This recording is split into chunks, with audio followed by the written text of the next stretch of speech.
that the councillors are meeting in the Regis Chancellery, which is the administratum headquarters on Vesuna Regis, the main capital of Juno. This capital has all the institutions of the Imperium that you can imagine, although a very low Mechanicus presence.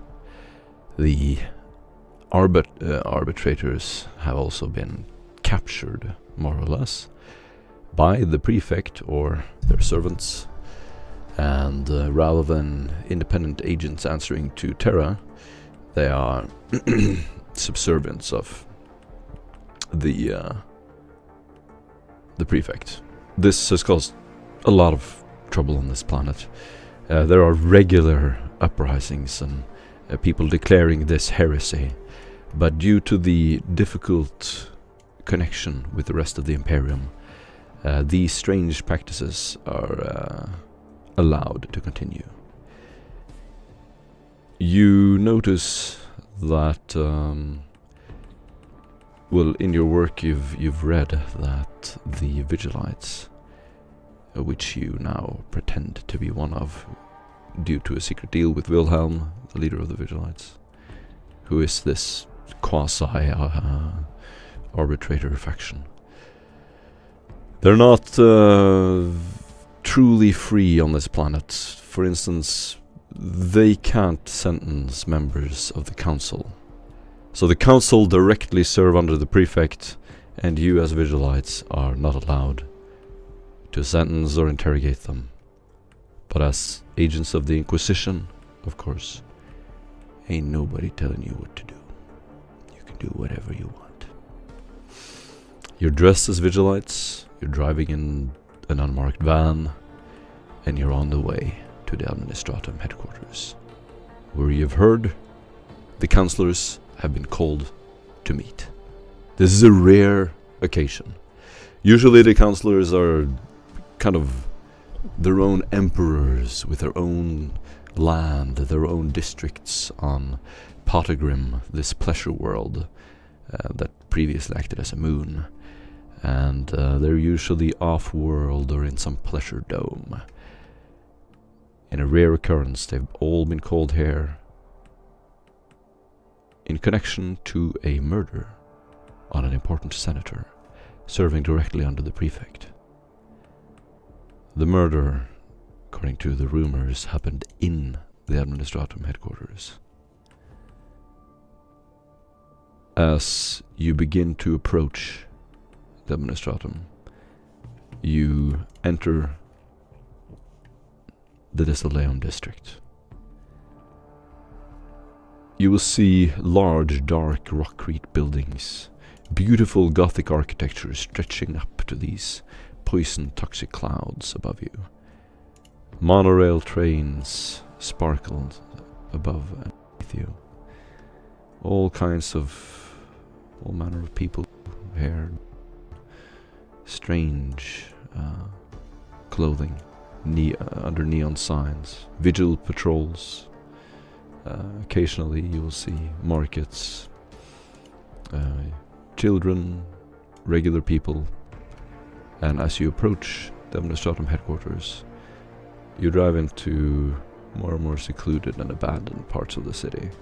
There are occasional civilians, but mostly highborn. And you're away from the tallest buildings, driving through an industrial district first. Then on top of this hill, you begin to approach. The Regis Chancellery, from what you've heard, is a seemingly endless labyrinth of corridors, offices, archives that stretch out in every direction. It was built ages ago for a different purpose, now serving the prefect. And as you approach this monolithic structure, you will just see it like a wall stretching out into the fog as far as you can see. You drive up and you see chain link fences around this building. Occasionally an auto carriage will pass you by, and the van drives there. As you approach, the gates open for you. Someone seems to be commuting with the guards to let you through, and you will see several auto carriages parked outside the Regis Chancellery.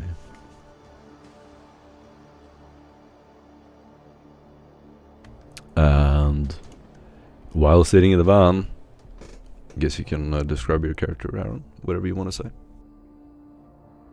Okay, well, my character is going to be dressed in the Vigilite armor. It's just a standard loadout with what they would have. He is also what he called managed to scrounge and get a sort of device for basically screening for listening devices, which is going to be part of his cover on why he was actually sent in, to actually make sure that their meeting is entirely private. He's about 6 foot tall, well built, graying hair, about 26, 27, 28 years of age. So there's scars in his face, and that's pretty much about it at the moment. Just someone who would fade pretty much into the background. Beautiful. Nova.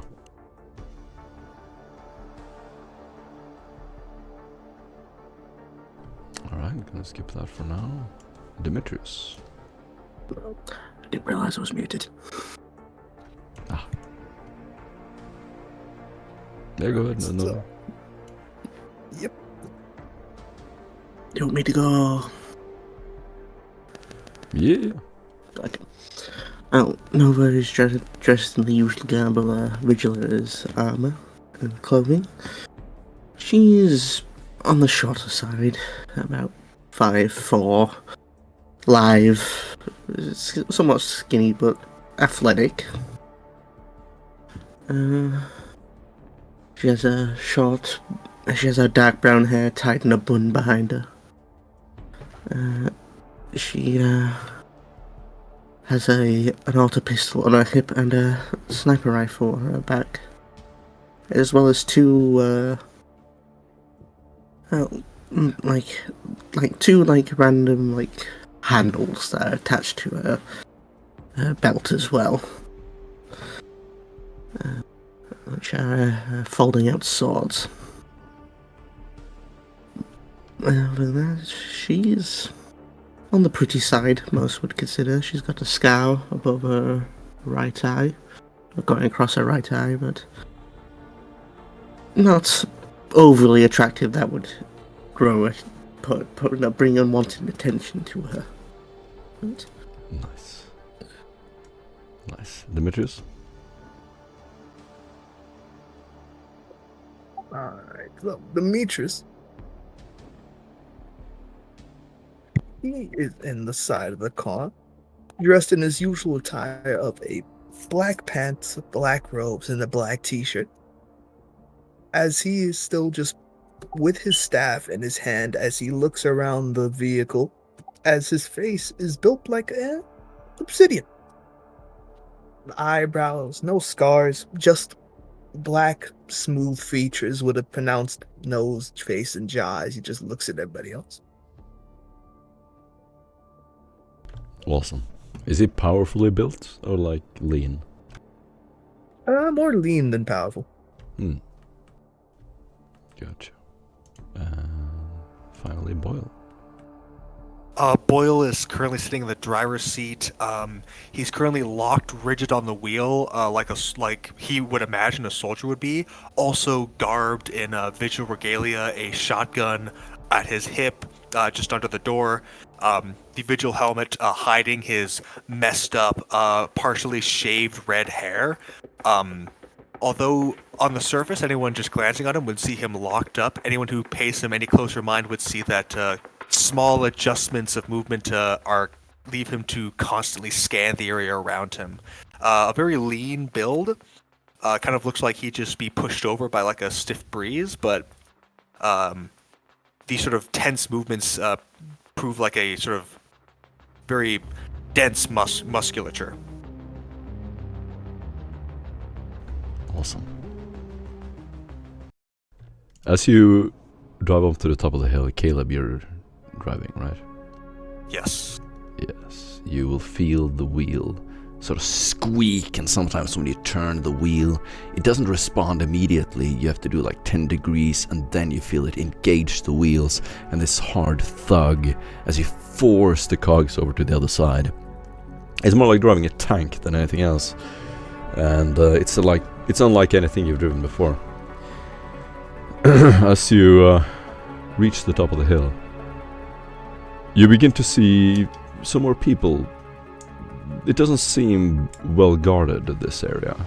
First of all, it is decrepit and old. The asphalt is broken. There are manholes that are missing a lid. Occasionally you will see a building with a blown out window, gunshots, and you will see people standing in the alleyways looking at you. You look out of the dark, soot and smog-colored windows, and you will occasionally see some of these people looking at your van as you pass by. I want all of you to do a criminal underworld test at -20. Is this forbidden lore or scholastic lore? Criminal underworld.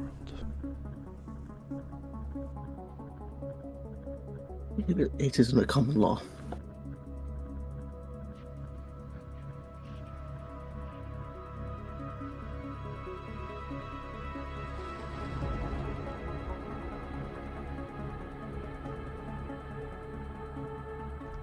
It is a forbidden law.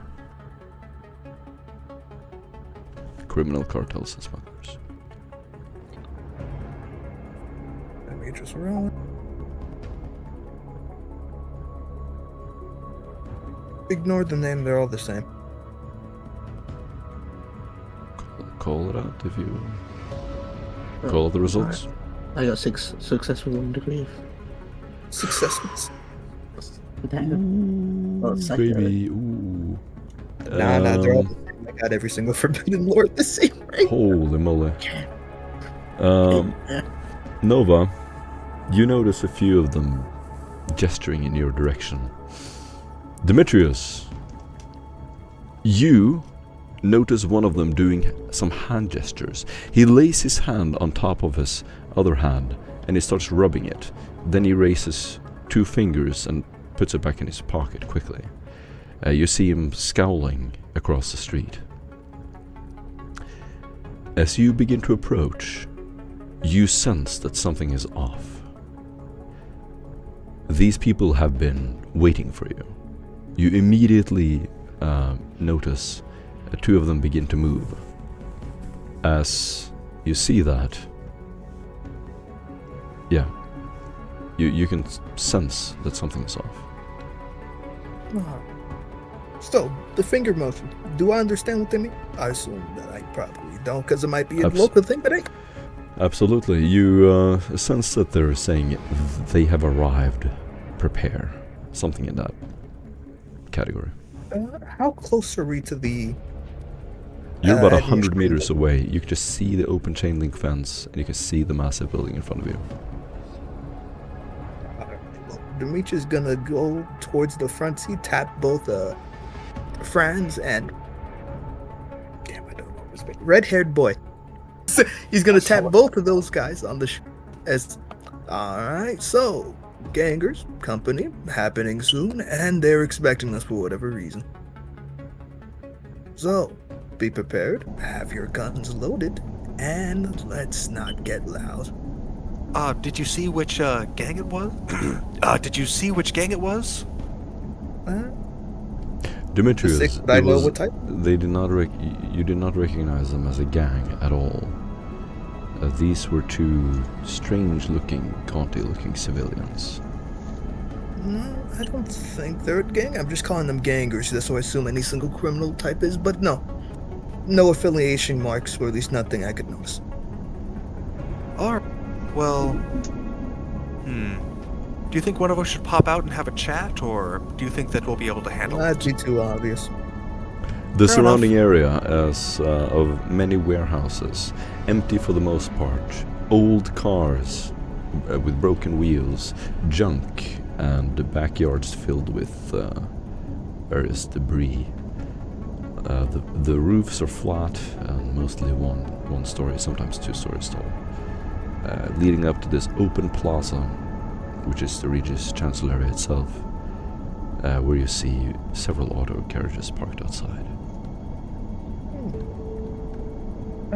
Question: can I still see them, or are they gone out of view now? Oh, you can still see one of them walking on the street towards the Regis Chancellery. He's occasionally throwing a side eye in your direction. Let me see if I have it. He's dressed in common manufacturing worker clothes, a brown overall. I do have it, so I'm going to use. So Demetrius is gonna go towards the vehicle has back doors, right? Oh yes. All right. So as he goes towards the back doors, he's going to slightly creak it open and just throw out a random object as he's going to activate invisibility. Let me get it. You all see Demetrius walk to the back of the van, and then suddenly, he just vanishes. You sense this. You sense this disruption or dizzying disruption in the back of the van of your senses. Like you just saw something, and then it feels a little odd. I don't like that feeling. Psychos. Okay, so that guy on the left-hand side, yes? Okay, take us closer to him. I'm gonna get a picture. And Boyle will change lanes so that they're slightly closer.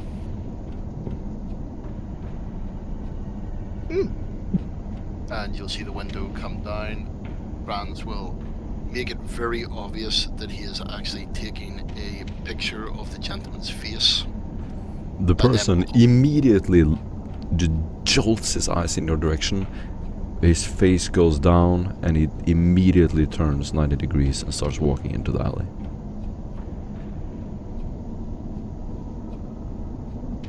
Alright, so I'm going to start following him. Want me to roll stealth? No, you're invisible. You're good. You're good. Alright, so Demetrius slips out of the car and just Might- he starts following the guy behind him. You never know, he might slip. Yeah. He might kick a I'll bag. assume you can walk. You make it to the back alley, and you turn the corner. You will see the man beginning to jog. As soon as he's sure that you can't see him anymore, he starts running. He runs to behind one of the sheds. Do you want to try to follow him? Yes. Alright, Demetrius, you jog behind him. You can see him pushing these little pipes and old wheels aside as he walks, and he stumbles over one of them. You have to keep running and keep pace with him silently. Do a stealth test. You can choose between a stealth or if you want to athletics this and jump over them. Oh no, I'm doing a stealth. I have a disgusting bonus right now. You get a -10. Okay, Boyle, just slow it down. Just keep her steady. Just in case Demetrius needs a hand, we'll back it up. You're about to pass through the chain link fence. As I said, several buildings, as well as some Prometheum tanks outside as a personal fuel source for the Administratum. Three huge tanks outside a large, what looks like some kind of electrical maintenance building. Then there's the Chancellery itself. Boyle, back it up, back it up, back it I'm up. going to.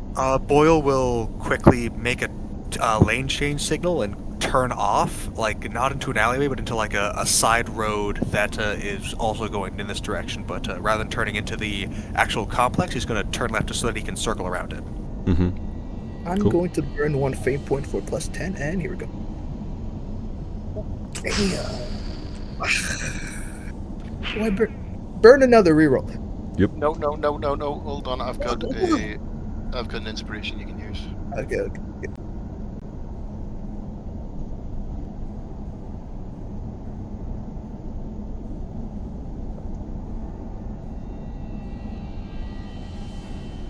on Demetrius.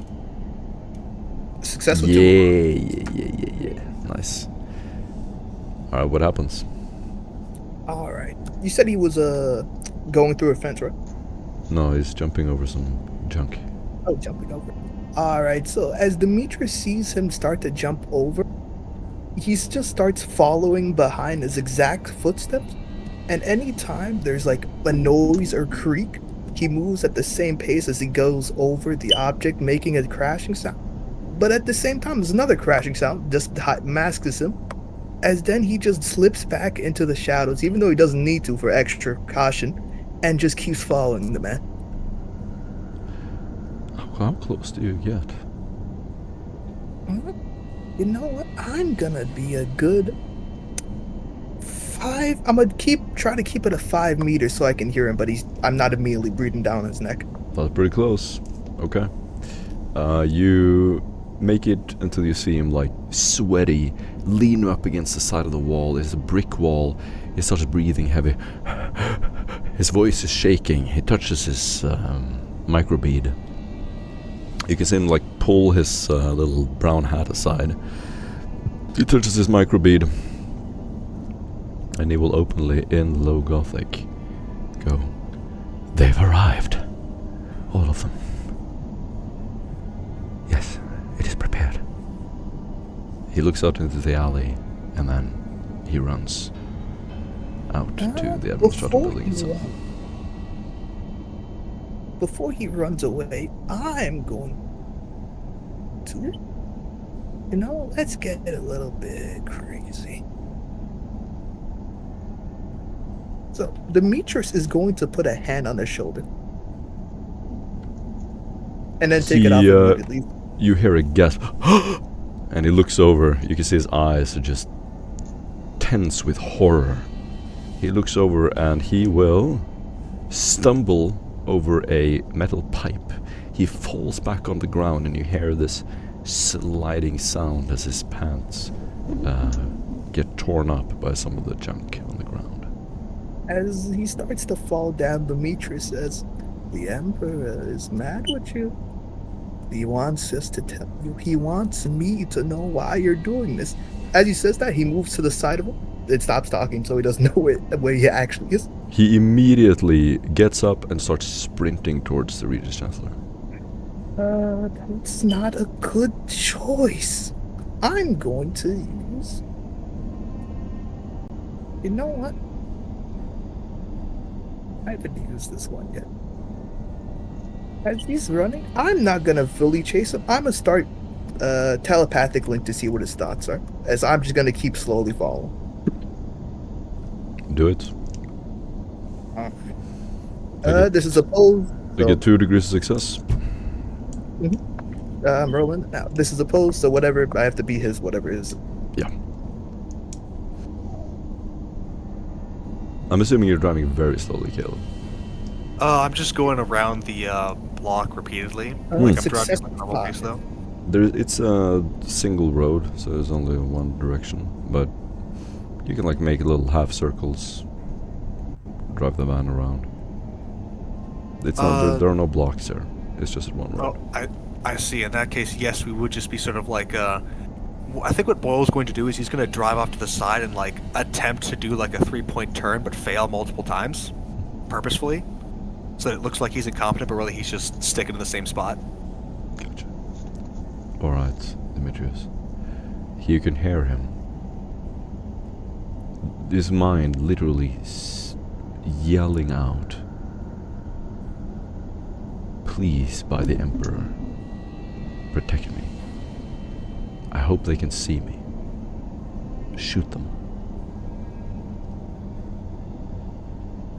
Alright, so His mind is drawn to the nearby cars, and you sense that there is something in those cars that he wants protection for against you.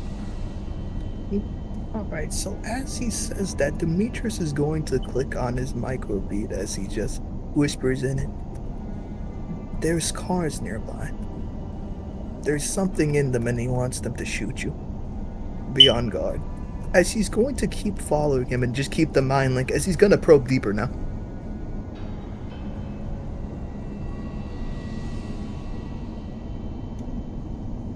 This time he's going.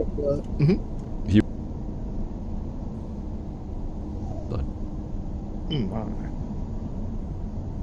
Nah, I'm not gonna chase him to a building that's too cornered. Can I go towards what do I exactly see? What vehicles he's looking at? Oh yes. Two dark vans parked right next to the chancellery, and one red van that's parked in an open space about 15 meters from the chancellery itself. Just parked in the open. Alright, Demetrius is going to... He's gonna walk back to the vehicle. To our vehicle.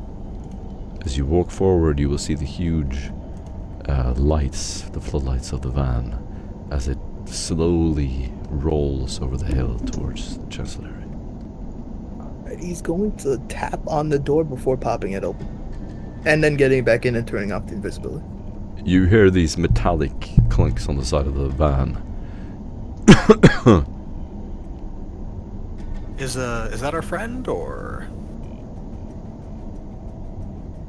Well, better find out.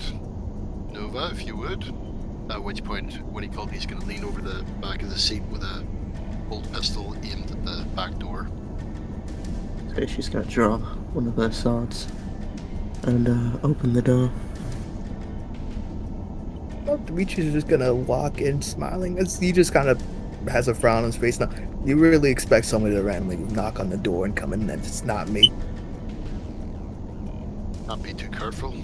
Dodgy neighborhood. No one's that stupid. But, Oh, so, the guy escaped, but I have some new information. The red van over there has something in it. I don't know what it is. And the black one in the corner where you can't really see it also has something. So, I don't know what it is. Is it people? I feel like it might be an ambush.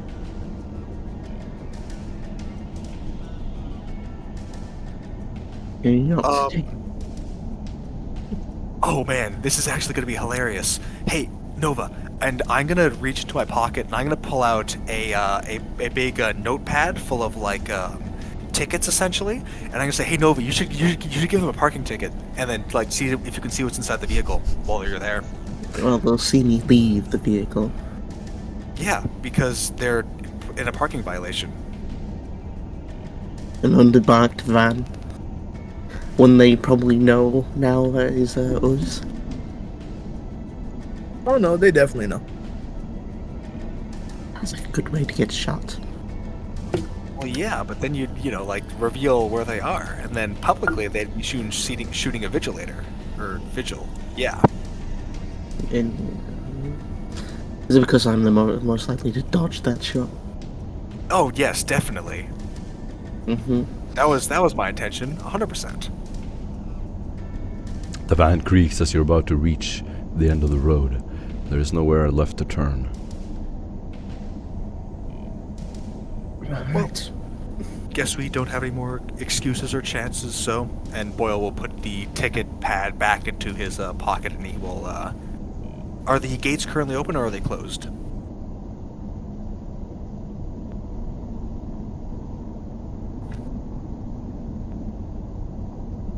To gain entrance to the building, I mean.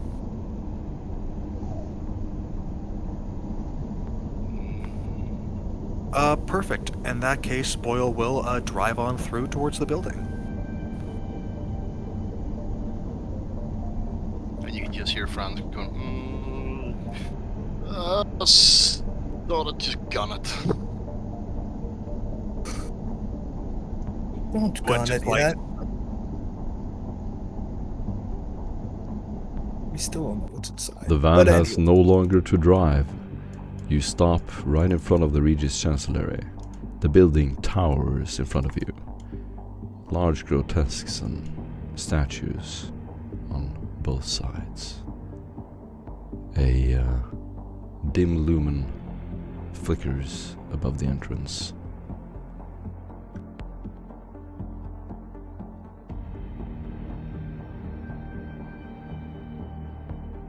Okay, well, This is our stop. And Boyle will pop open the door and step out, all of his vigilator gear on. His long last has been wrapped into like a filthy rag that he leaves inside the car. Alright. Let's prepare for an ambush. Indeed.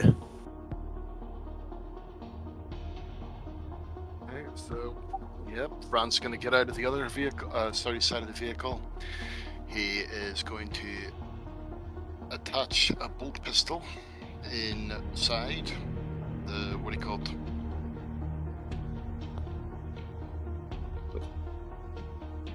Holster.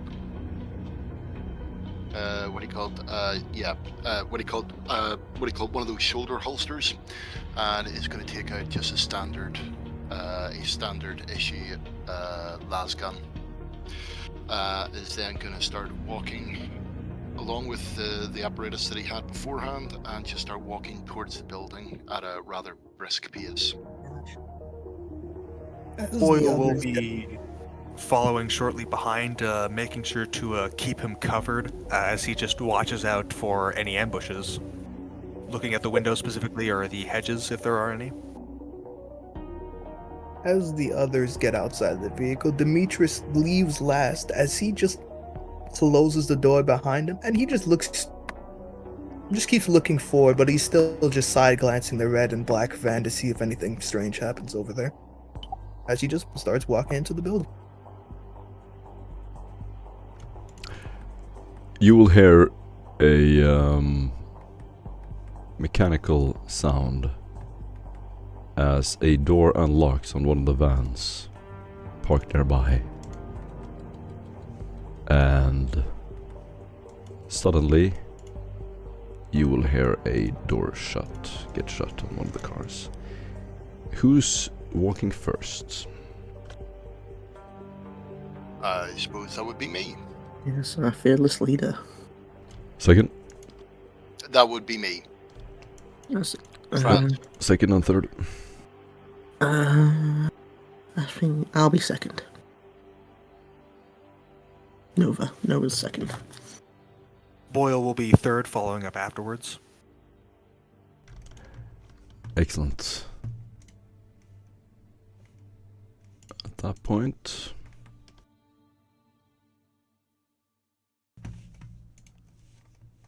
you guys can roll initiative. Yep, there it is.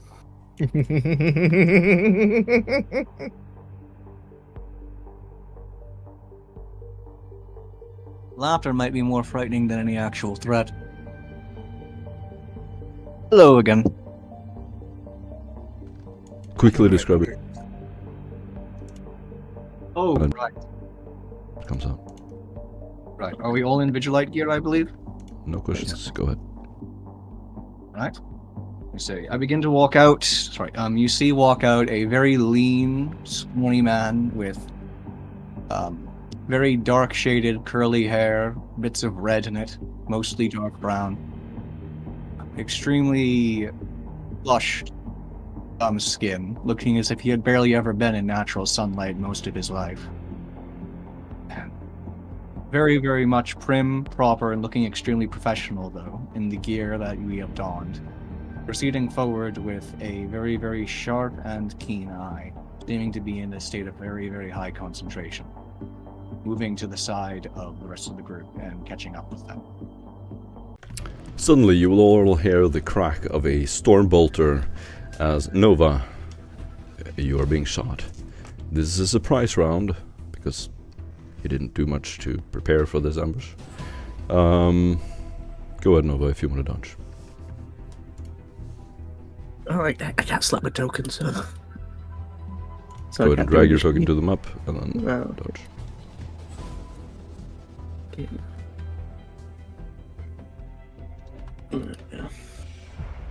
I guess I'll definitely dodge. Next round you'll get 15 seconds and then we will skip your turn. Ooh, Do your rolls before your turn comes up, and then spend your turn describing what you do. I'm gonna re-roll that with a fate point. Sick. So success with 2 additions. Nice. I have 2 automatic hits, so you're gonna hear a horrible ripping sound of some last weapon. And then you somehow just recoil backwards. All of the shots go over your shoulder, and you feel this burning singe on one of your shoulders. And then you get targeted again. One of the men on the van, this guy, pulls out a really long, alien-looking rifle, clearly of Xeno origin. He leans it on the top of his van, and at this point you see the Vigilite down here pull out his weapon as well.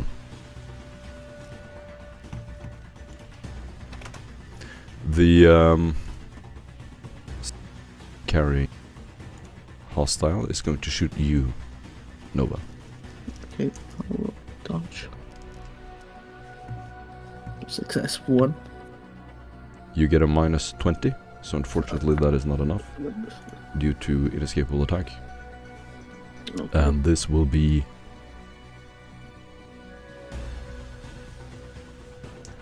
oof. You take 12 energy damage, penetration 5. To where? To the right leg. So 10 damage. Okay, I believe I am down. Yeah. Down to -1 wound. This blue ray shoots out, hits your leg. Your leg buckles.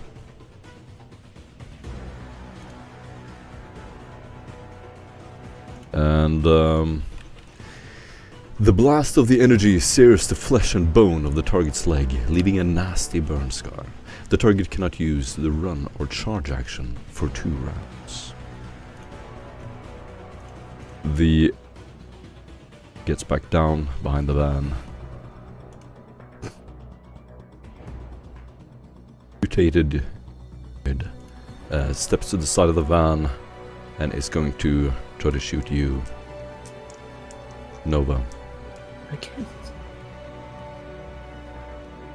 Are you down on the ground? -1 HP. So I think I'm. But are you standing or? I can't remember the rules.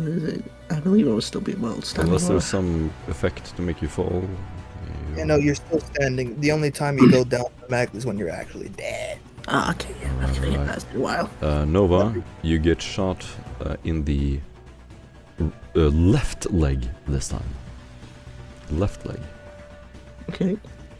A plasma pistol. Jeez.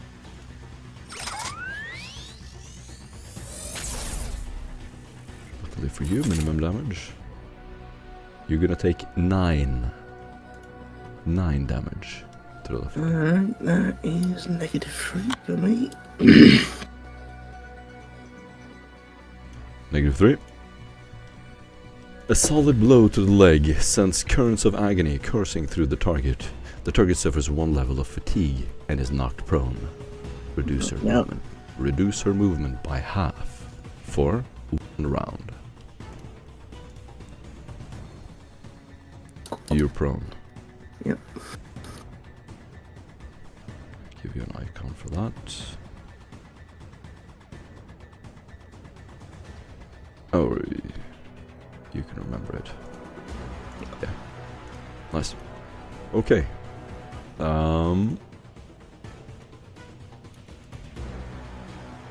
Is that you, Neil? That's me, Boyle. Boyle. You're getting shot. Trying. Oh no.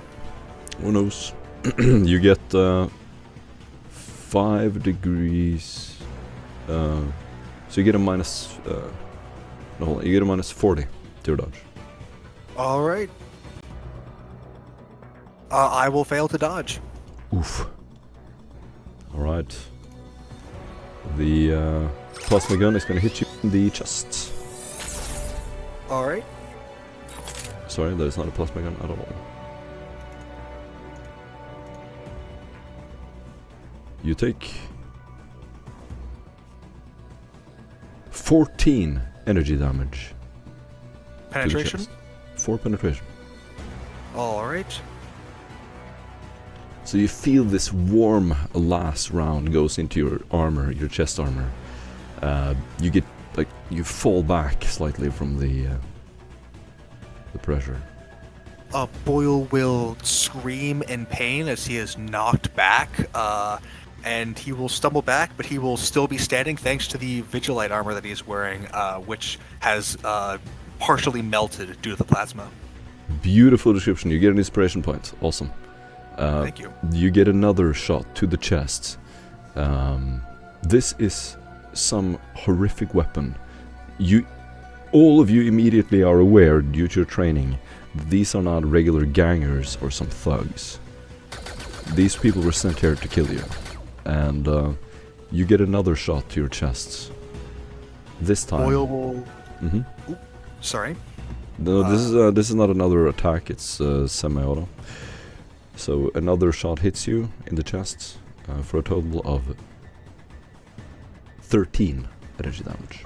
Boyle will attempt to step aside. No, it's the same damage. attack. It's semi-auto. Oh, I see. My apologies. How much No. damage, sorry?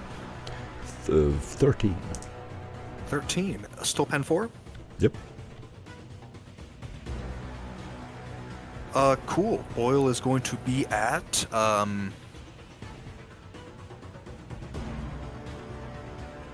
-5. Alrighty. You all see Boyle fall back due to the attack as the energy ripples all over the character, scorching his body with horrid 3rd-degree burns. The target suffers 3 levels of fatigue and can only take a half action on her next turn. Finally, you will see another 2 men step out, and one of them is going to shoot you, Franz. Okay, I'm going to try to dodge.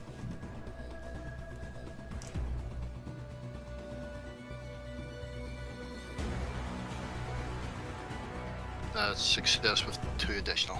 Holding a very large weapon, he's going to lean over the hood of the car, and he's going to try to shoot you, but you dodge it. Hold on. Finally, another mutant gets up right behind him, just starts walking sideways, and you can see that these people have just pure burning hatred in their eyes.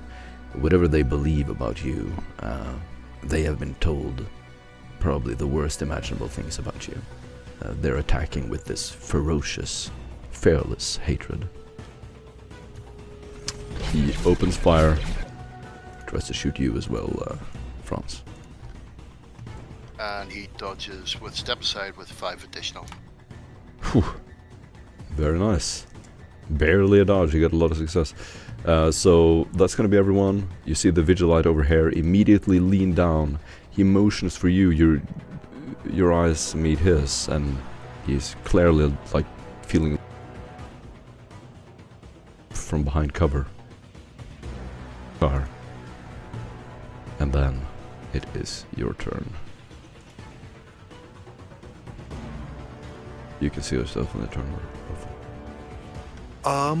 Boyle is going to attempt to perform first aid on himself to sort of, stop himself from, well, you know what? Boyle's just going to go ahead and take his 1 half action to half move. He's going to move over to the car, and he's going to quick draw his long last. That'll be Boyle's turn. Alrighty.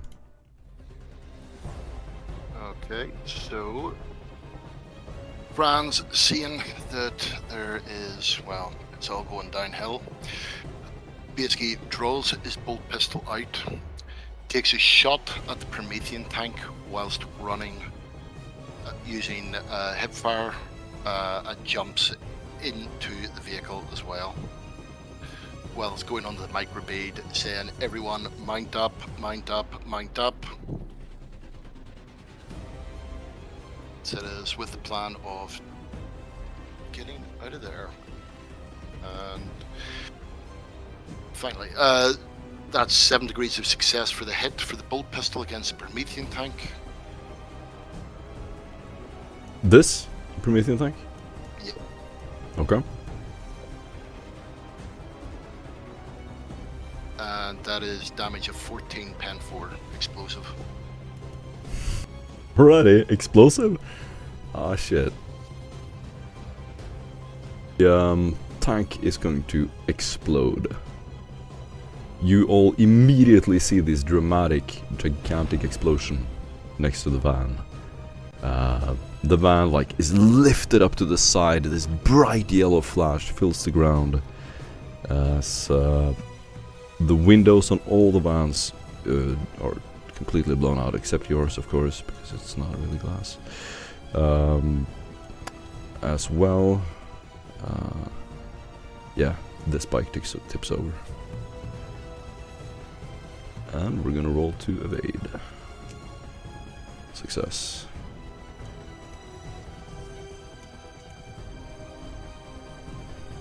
Alright. Next. What type of weapons were they using again? Plasma, right? Star battles and plasma, yeah. Plasma. Alright. So, Demetrius is going to... As Demetrius sees the explosion, a slight grin cracks on his face as he says, "Well, I did say there was going to be an ambush," as he's going to move over here. As then he's going to shockwave. So everything within...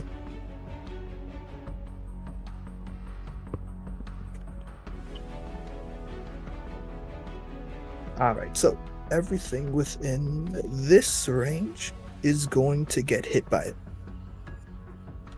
Did you move within half move distance? Oh wait, I forgot. Otherwise it would be your whole action. Half move. How's my half move again? No, it's like 5 meters. So you can move like here, there. Alright. If you want to do an action as well, or you can just run. True, I could just run. You know what? I'm going to... We have 2 half actions, right? Yeah. Alright, so moving's a half action. So I'm going to... Instead of that, I'm just going to use Assail. I mean Crush. So I'm going to attack this guy. He meets the... Wait, no, that's not... Is that It's a civilian. this guy. Seemingly at least. So I'm going to attack this guy with a Crush. So I need a toughness from it. Alright. Failure. 98. Damn, I'm still going to roll, but damn, alright.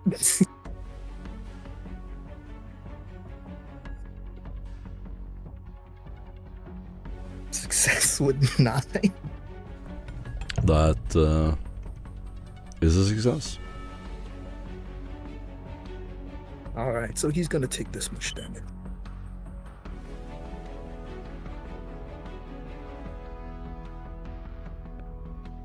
Remember, As then with the other half action, I describing will what happens gives you probably an inspiration point sometimes.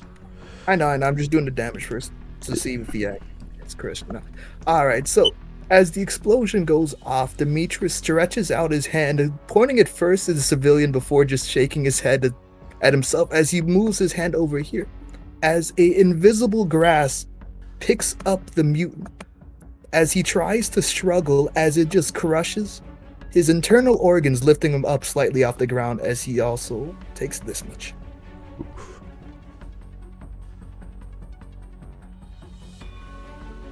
Next round, everybody gets 15 seconds, remember that, and then we will skip your turn. Roll all your die before your turn comes up. 13. Nice. Pen 2. Nice, nice, nice. Other half action, I will just do quick surge. Yeah, that's my turn. The guy's lifted off the ground, and you can hear this choking sound, and then immediately touches the front of the van, grabs a hold of his Stormbolter again, and looks at you with horror and fear. This mutant is going to start running towards you with a frantic sidestep. And you can see his teeth just all yellow, his face grimaced with this greenish, horrible discoloring. Another mutant, seeing this, is going to step forward. You can hear this unnatural eagerness, yelling as he fires his plasma gun pistol a little bit too excited in your direction. And you can just see the plasma bolt fly over the van.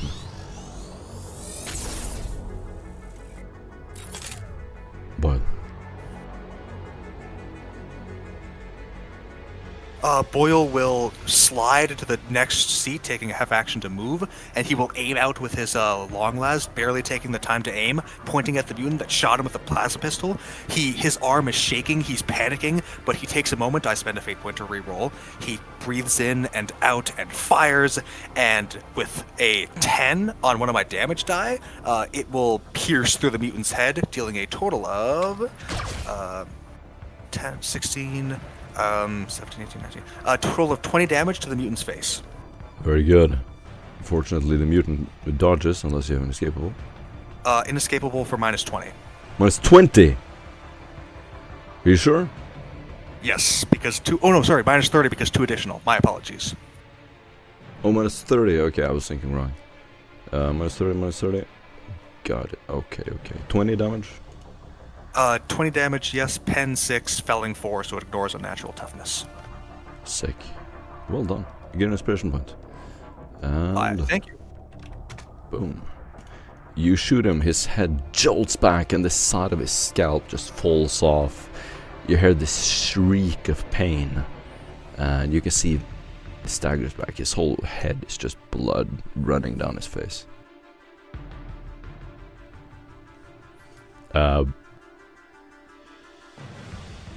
Immediately turns around as a reaction and is going to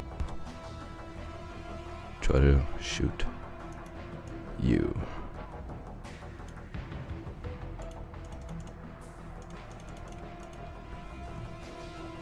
You want to try to dodge, Boyle? I will indeed. We got 5 additional. Sick. And Boyle's just gonna duck below the door in the car, just so that it all rains against the armor. Beautiful. 3 shots ring out from the Xeno weapon. You feel quite fortunate to not be hit by these.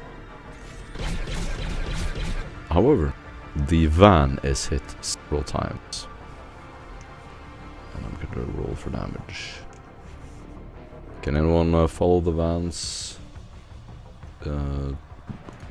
injuries? Let me find the sheet again. Yeah, it's at the top, and then you go to integrity. Integrity, It's alright. under vehicles. You Okay. have 14 armor, integrity 12. Yep, I see it. Beautiful. So you take total of 18 energy damage, penetration 5 to the hull. Alright, so that's going to be 3 13, right? I mean, no, 18. So Ow! it takes 9 integrity damage, in other words. Exactly, yeah. You're right. Going down you're to right. 3. Exactly. Yep. Yeah, you got it right. You got it right. Okay. No damage to the engine yet. The injured mutant is just gonna take some time. You see him like wiping his face, breathing heavily as blood spurts out of the side of his eye socket.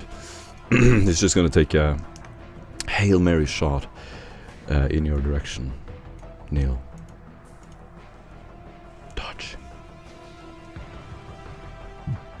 No dodge. Neil, you there? Mackenzie. Alrighty. Damn.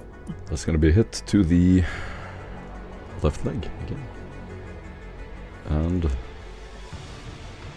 Neil, if you're here, you take 10 energy damage, penetration 5 to the leg.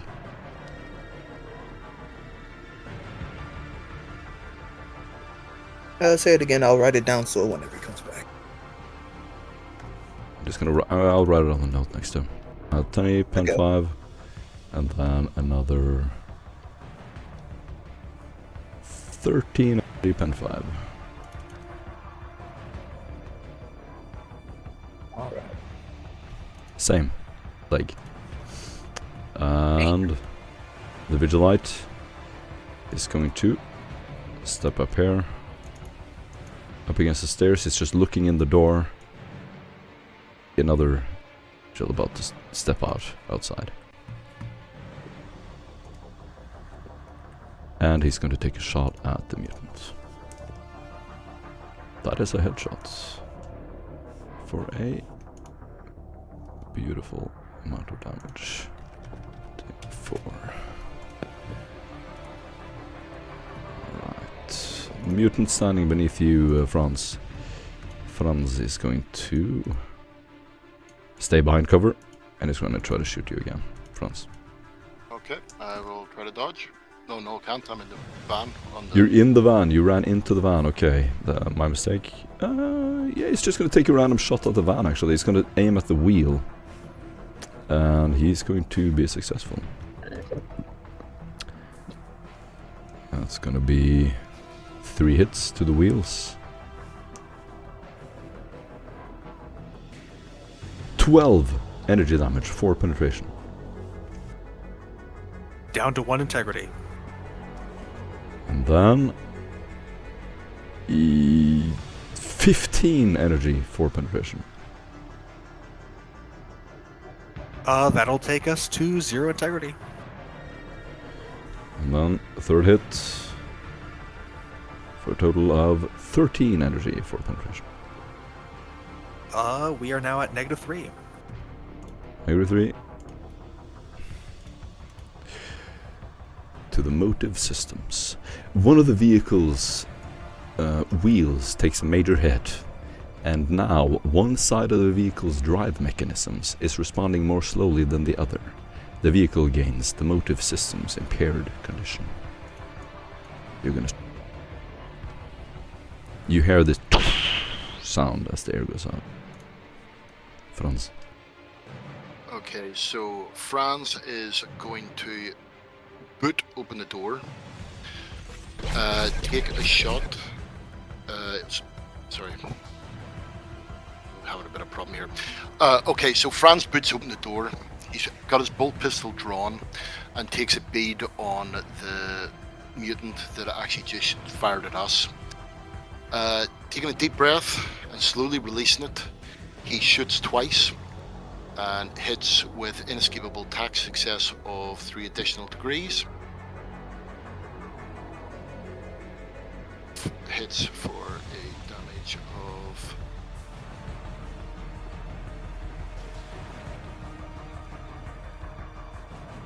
that's damage 9 pen 4 and damage 7 pen 4. Nice. The guy right in front of you, right? No, this guy here. Okay. Oh, that's And true. You're in the van. Yeah. Yep. And now that the door is open, he is also going to slowly fall out of the door, and basically is just sort of stumbling there. Beautiful. You get an inspiration point. Nice round. The mutant is going to be hit twice. Failing to dodge, your bolt gun rips into his skin. A horrible sound as parts of his skin falls off. And he is still standing. You will see another Vigil patrol run out of the door with his weapons drawn. He goes into a tactical kneeling position as he begins to open fire.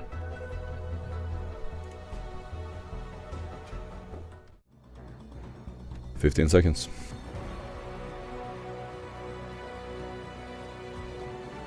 Talk to me.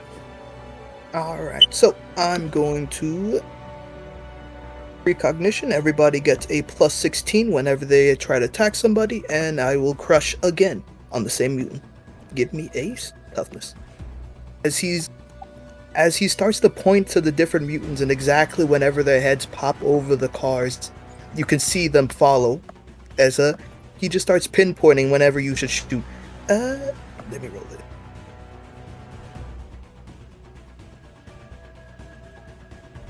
Alright, I forgot the plus, but that is going to be 7 S's. Total success. You win. Yep. Alright, so he takes this.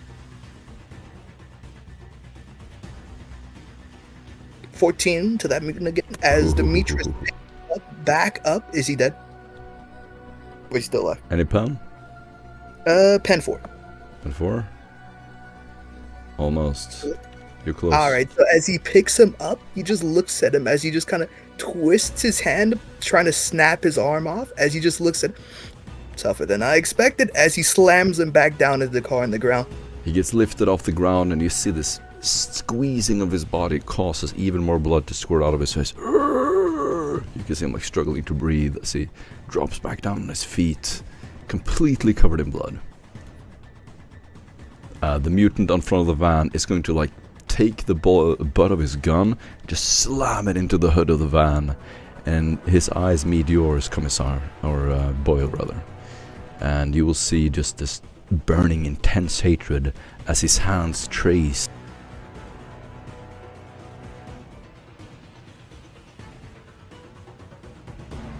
to the van and try to force the door open.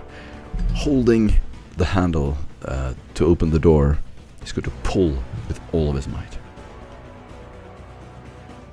You can do a reaction if you want. Boyle is going to dive to the back of the van as he sees this, to just like get out of the way, basically, like jumping over the seat, scrambling over with his long last. Am I able to move? I'm gonna say you can do like a twitch reaction, like either jump out of your seat, hold the door, throw your hand on the door and force it shut, something like that. In that case, what Boyle's going to do as he sees him going to open the door is he's going to kick it open and shoot him in the face with his long las. Open and prepare to shoot him on your turn. As you kick it open, jolts back, holding his weapon in his hand. You see this wild smile on his face. The other mutant over here is going to take a few steps forward. Nova, you're on the ground. He's going to shoot. Sorry, the Nova vigil. he didn't get his turn. I haven't had my turn yet. I should have had it before not Boyle, Demetrius, but because the tracker wasn't sorted properly. Let's see. I'm 7. Yeah, you're right. We sorted it and then we skipped you. You're right. It's your turn, Nova. Go. Okay, no problem. Well, that's it. I was going to actually shoot that mutant, so she quick draws her sniper rifle, crawling before turning around and crawling forward 2 meters towards the van before turning back onto her back, aiming, and before turning her back and shooting the mutant here with the bonus from the its ballistic attack. Sorry, get bonus attack is 9 degrees of success. 9 degrees, and do you have an escapable? No, I don't, unfortunately. Oh, he dodges then. You'll see him step to the side as a reaction as you aim at him.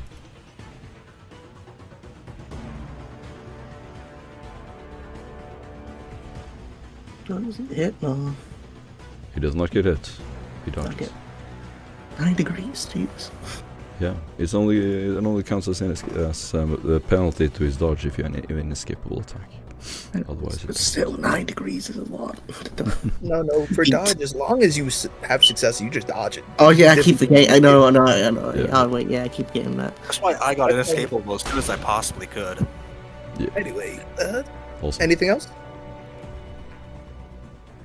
And that's it. beautiful. Nice round, and then we have who's that? Nick? Oh, is it me? Sorry, I'm Boyle. No. Or... God, I wish your names were on there. This is so cool. I mean, I could probably here. Let me just put my name on my token. Can you see the turn order? Yep, I should be on there right now. There we go. I think that's me then. Perfect. Boyle, just having kicked the door open, will glance and see the person on the ground, and he's going to shout out, "I'll clear the way!" and then just literally put the barrel up to the mutant's face and pull the trigger for 20 damage to this mutant's face. Sorry, no, 23 damage. Pen 6, felling 4. Because of point blank. Dang, that's nice. That is a lot of damage.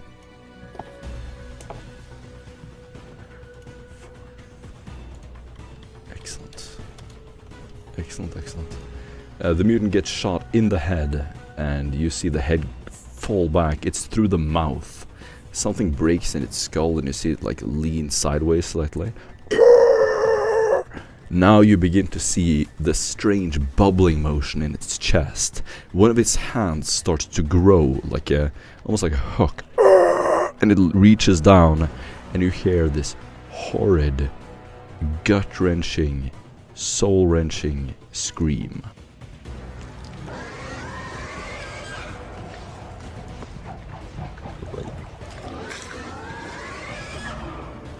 Boyle, hearing this, his confident face will shatter. He will whimper, and it will no longer be his turn because he took too long to shoot this guy.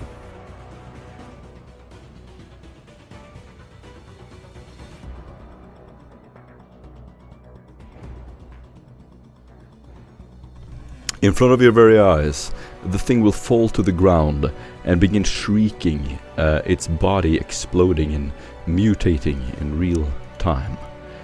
Limbs begin to grow and bubble, its head opens up, and you see these sort of like streaks begin to run down, almost like veins growing out of its mouth, around its face.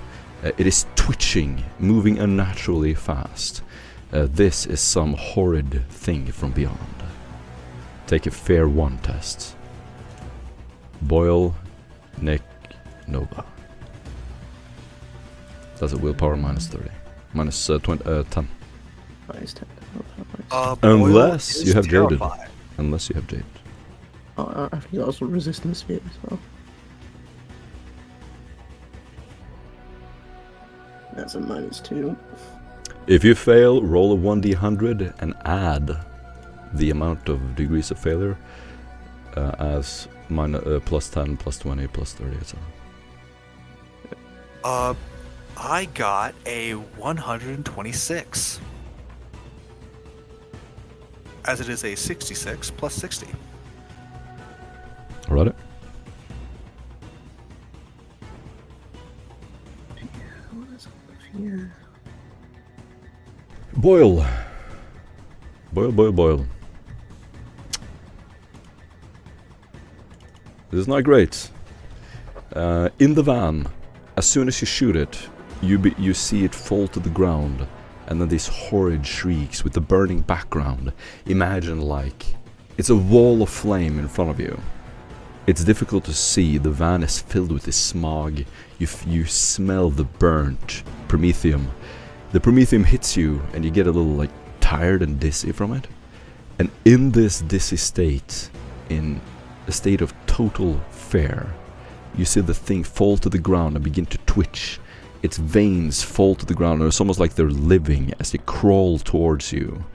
Almost like these hundreds of worms hit the ground and begin to move.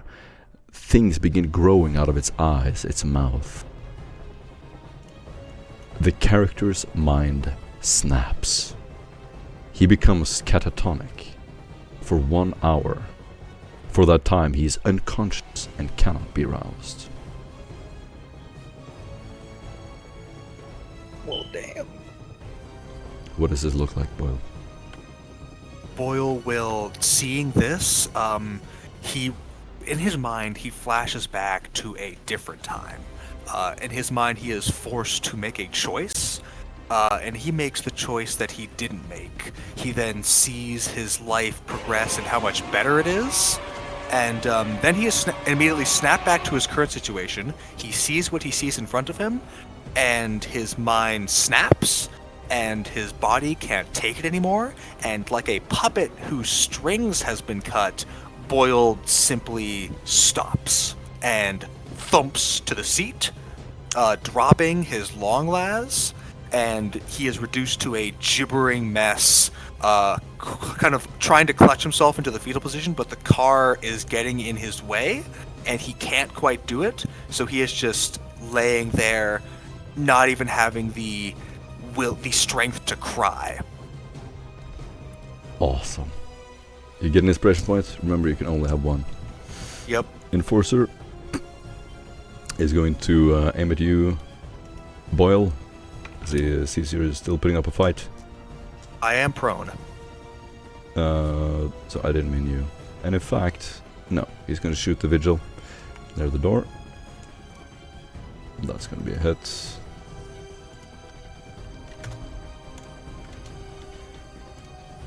There we go. Wait. Morton. Yep. Alright, boy, you get a reroll. Oh, sick. Yeah, I have precondition on. I forgot about that. He gets a reroll. Nice. Oh, they get a reroll or the vigil? Oh shit! I actually passed. I get to choose myself or my allies. I get 6 of them. That makes it 5 now. Sorry. So actually, Boyle actually sees that future of himself in doing that, and he actually, through the pure power of embarrassment and the fact that the commissar is standing right behind him, he will rally. He will spit in front of him, and he will say, "No, I am not a bitch. I am not a coward. I'm a vigil, and I'm going to kill you." And then he's going to rally, and he will probably be shot at because he is still in the fight. Nice. Awesome. Good thing I had that on. I'm gonna say you literally lean in the back of the seat. We're looking up at the commissar's face as the commissar looks down at you. And that sight is enough for you to snap out of it. Yep. The vigil is gonna run out the door, weapons drawn. The wounded mutant takes a last attempt at a shot at you, Nova. That's going to be a shot at your left arm. I'll specifically take it, sure. Okay. With a stormbolter. You have your dodge back. This is a new round. Yep. Hold on. Yep. Succeed. Wait, actually, nice 10 to that, so. But anyway. Well done. The shots ring out. You feel the heat over your shoulder as one of the shots, like, barely grazes the side of your throat. And would have done a lot of damage if it hit. And Vigil are gonna start shooting back. Great hit. It's gonna hit him in the chest. He is going to be even further wounded. One of the enforcers. Is the tornado messed up again? We will just run with it as it is. Okay. The vigil is going to shoot the mutant. Oh, it's going to be a headshot. Maximum damage. Nice. And he's going to shoot him. Almost dead. The other enforcer is gonna walk over to the bike. Gonna shoot you. Are you gone for good, Nick? I think it's around here. Nick, are you gone? Alright, we're gonna call Nick out of the combat for now. Nova. You get shot. Again. Mm-hmm. Is it inescapable as again? I'll dodge again. Mm-hmm. This is gonna hit your left leg. With no degrees of success. Oh, damn. Ah, you're 60. good. You're good. You see the... Just rolling side to side, dodging. yeah, you're like tiptoeing back to the van. And, she's just like dragging herself. She's prone.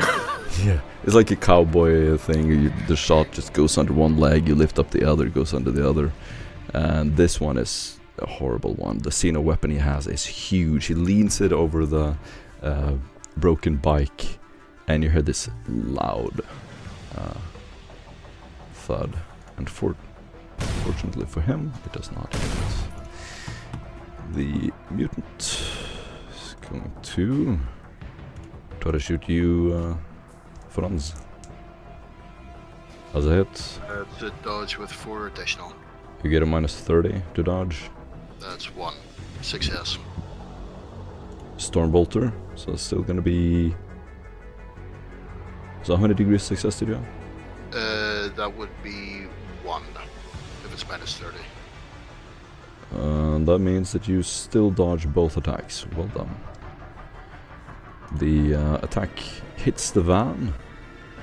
I'm gonna do it as an indirect hit with a chance to miss. And it misses. So it's gonna hit under the van, and you see this explosive shriek just ricochet under the van. And it goes out the other side. Nova. Okay. Well, I've got feared, so I can't move directly towards it. Fuck it. Just gonna move, do a full move towards the front of the van. Get away from it. And that's it. Just panicking, like just crawling on the front, just trying to get to the van, to some sort of door of the van that has not an enemy near it. Well roleplay, because this is like happening very quickly, all of this. It's difficult to take in. And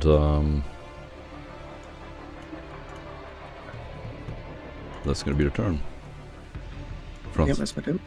So Franz, seeing Boyle collapse on the front seat, will momentarily stop, look at him, and slowly start to move his bolt pistol towards him.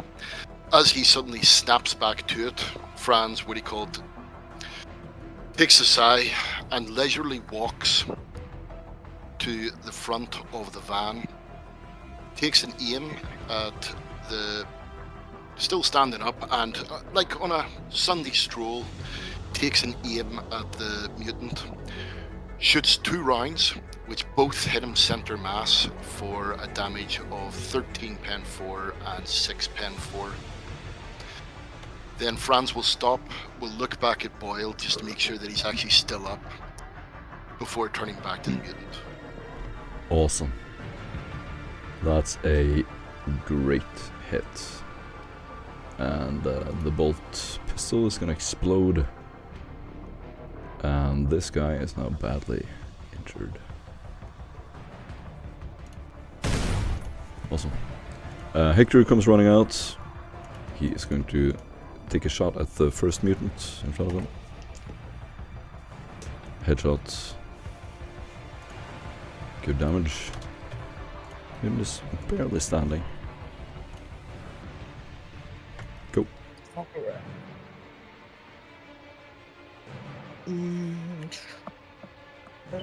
So, Demetrius is going to smite, and this is going to go for this guy, the enforcer behind the car.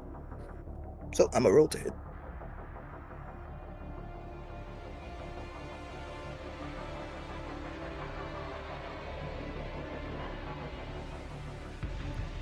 Damn. It's a success with 2 additional.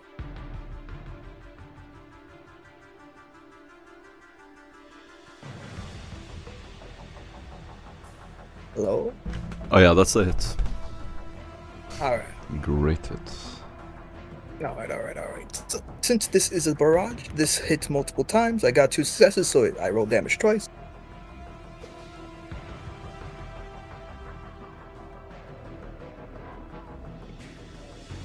So 9 and 7. Its pen is. Where is it again?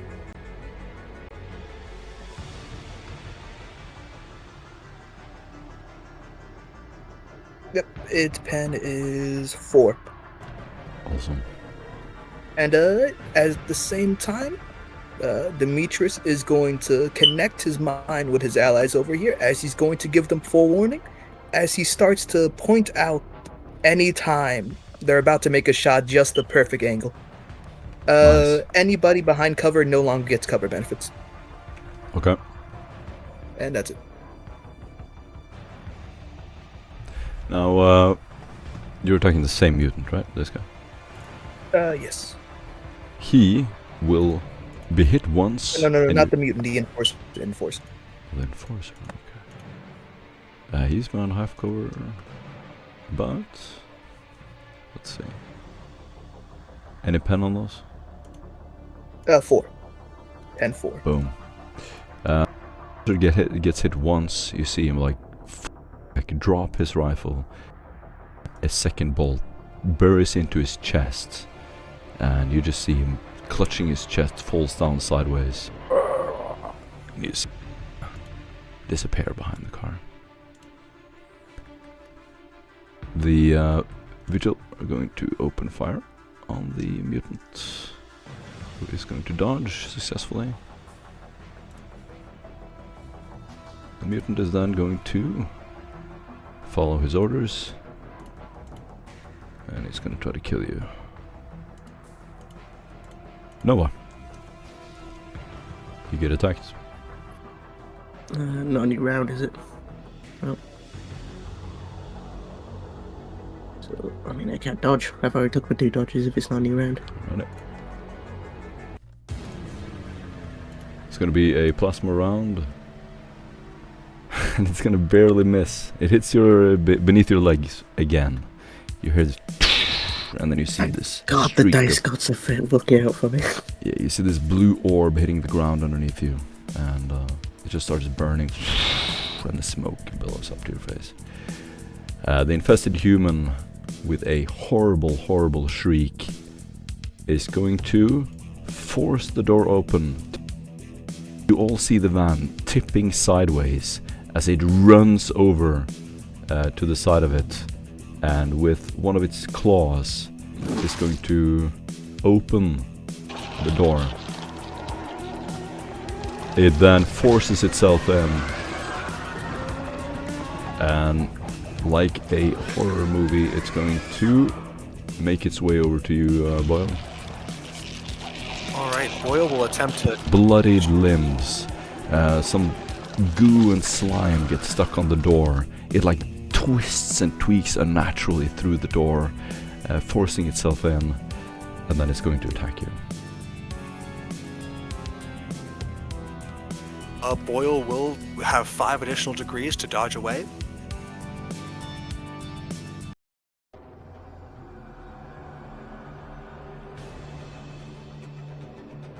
As the thing comes at him, it will like slash down with claws, whip at him with tendrils, and Boyle is just going to, memorizing his like tunnel rat senses, like back when he was in the Underhive. He's going to duck, dodge, roll in this small confined area, twisting his body in unnatural ways to be able to swoop past these this wretched mutant's tendrils.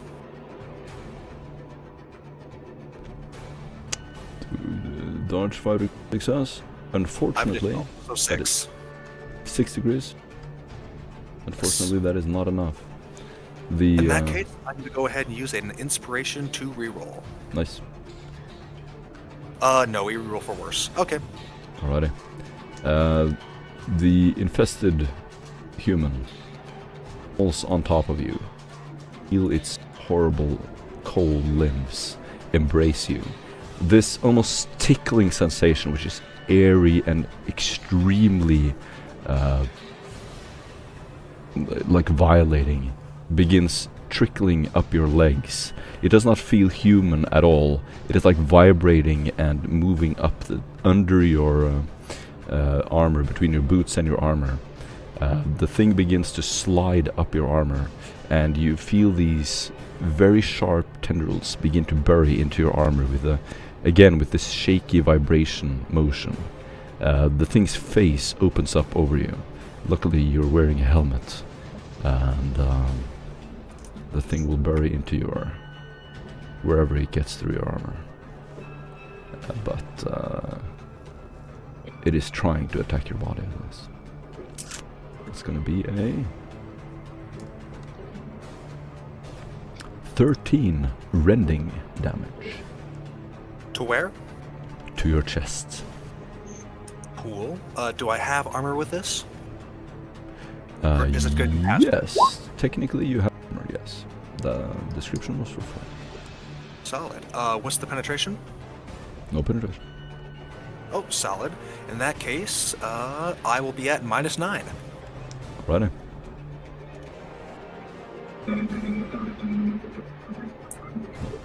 Fucking hot.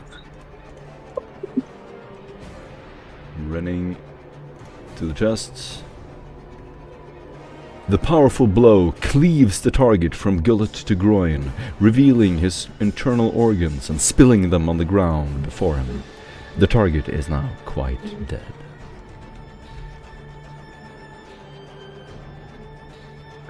Solid. As Boyle dies, his guts are ripped out and his organs are exposed to the air.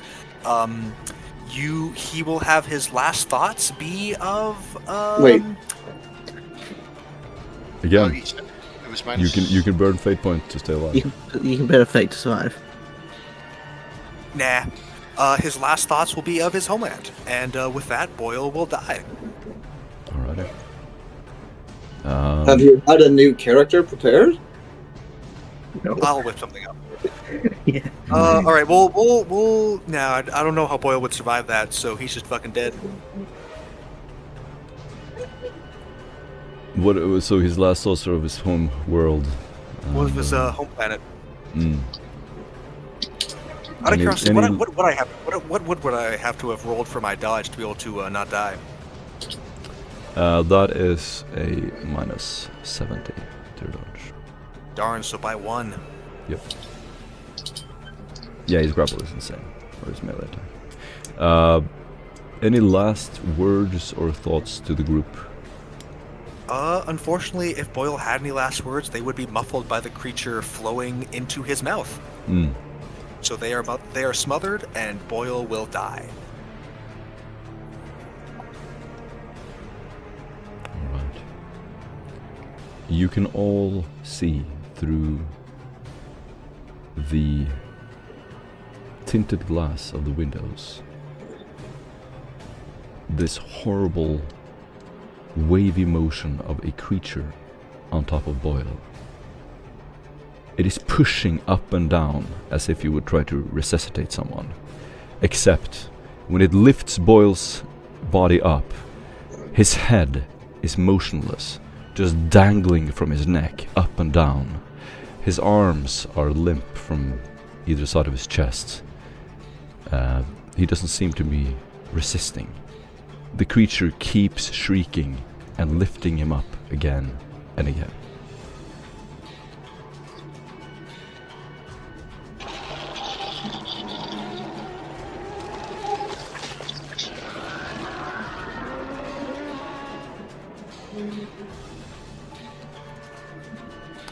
The Vigil is going to shoot the mutant in front of him.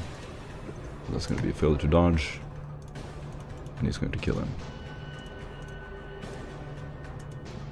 Falling sideways. The other mutant is barely alive. And he is just going to run at the man. Trying to fulfill his orders as Llewellyn. He's going to take a critical miss. And her gun is gonna jam. You see her begin to fire up her last weapon. You just hear these sounds, and a bunch of smoke will come up from it. Vigil will try to shoot the mutant next to you, Nova. That is gonna be a mess, as the mutant dodges. Vigil by the door is gonna try to shoot him as well. Beautiful hit. And that's gonna do him. Boom. Falls to the ground next to you. Begins twitching. Finally, this enforcer is going to walk closer to get a better aim. He's gonna. Are you visible, images? Oh yes. I'm behind the car, but yeah, I'm visible. I'm not invisible. You're not invisible. He's gonna try to shoot you. All right, I will use the thing that lets me just use my psychic in place of my regular ass dodge. Let me roll it. Any minuses? No.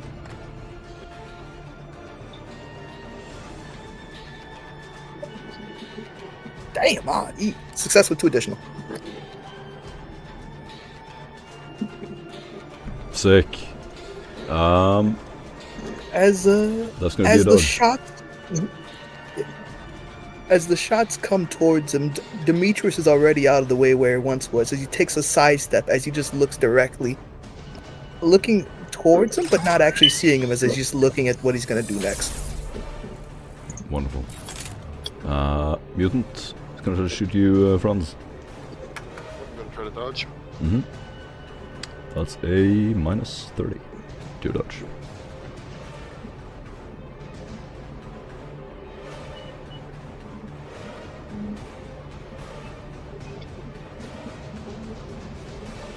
Familiar with 1, I will re-roll that. Mm-hmm. With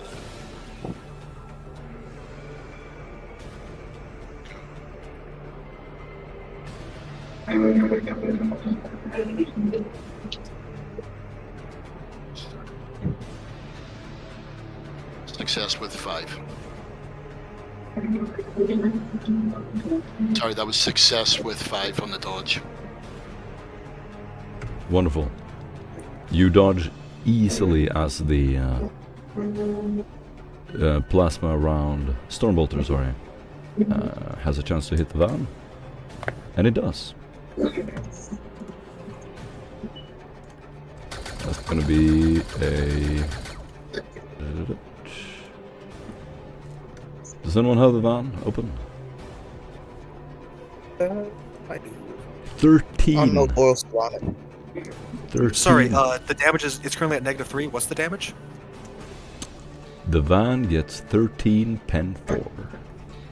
All right, it'll go down again to -6. -6. The hit tears off a thread or a part of the wheel. The vehicle's motive system gains a crippled damage condition. If this brings it down, so it stops, grants to a halt. Got it. Okay. Then it's gonna get another hit. That's gonna be a 9 penetration 4. Penetration 4, 9. That just did nothing. It just bounces off the armor, unfortunately. Got it. Good. Franz, it is your turn. Okay, so Franz is going to continue his walk, and he's walking forward. He will draw his bolt pistol again at the same, what do you call it, mutant. Drop the one knee, fire off 2 shots, center mass again. Both of them will hit with 9 degrees of success for damage of 13 pen 4 and 15 pen 4. Whew, nice. You hit the creature twice. It begins to shriek, and you see this explosive shells almost decapitate it. Like a part of its neck falls off, side of its chest, and it leans up against the van, and you see this shriek of blood. Then, suddenly, it twists. And the same thing has happened to the last one. Limbs begin to grow, and it is now standing there shaking with these bubbly motions as things grow out of its limbs, and it gets 2 extra arms, and it gets a hardened skin as it grows through its armor.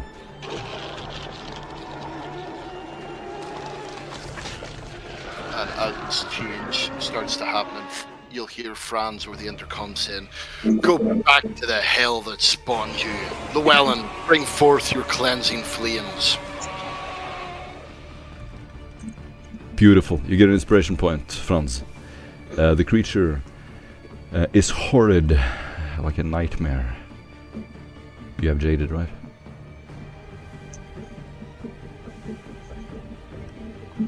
I'm Franz? 99% sure you're jaded. I feel Yeah, like he should because he's soldier in comms. I think it. I have. Yes, I do. Oh, hold on. Yeah, I do have jaded. Yes, I've got Iron Resolve, Iron Faith. Nova, do you have jaded?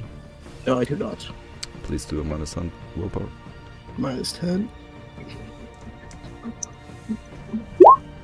Oof. I might re-roll that. The two vigil who can see this also panic. Nope, that's worse. Oh, would you roll the d100 and add the thing? You know the drill. Add your add +50.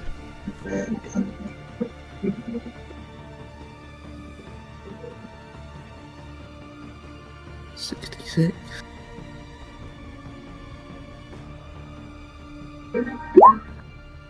What'd you get?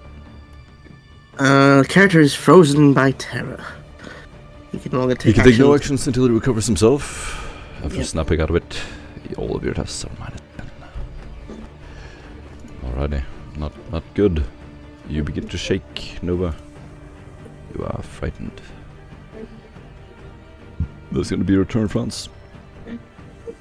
Yep, that's my turn. Yeah. Hector begins yelling at the top of his lung. Stand your ground! He begins walking down the stairs while shooting at the mutant in front of you, Franz. He does this as the vigil panic and begin to move away from the source of their fear. And he's gonna hit.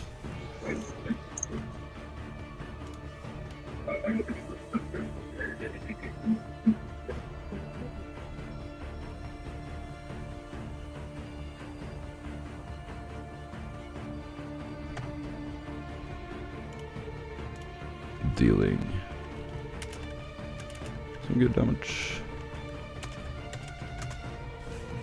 Go.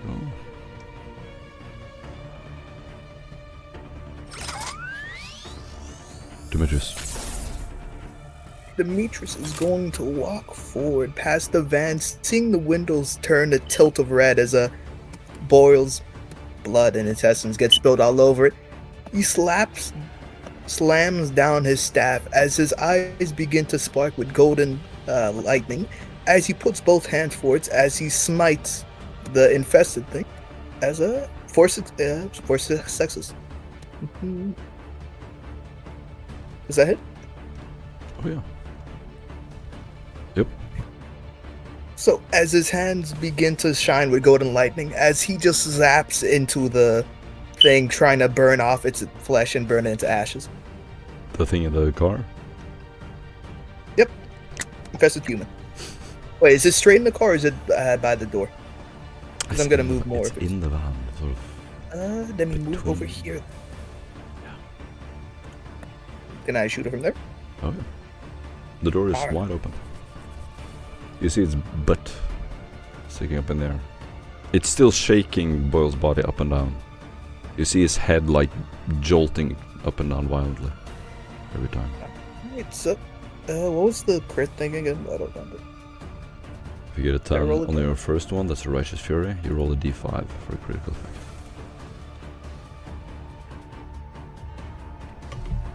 Three. Ooh.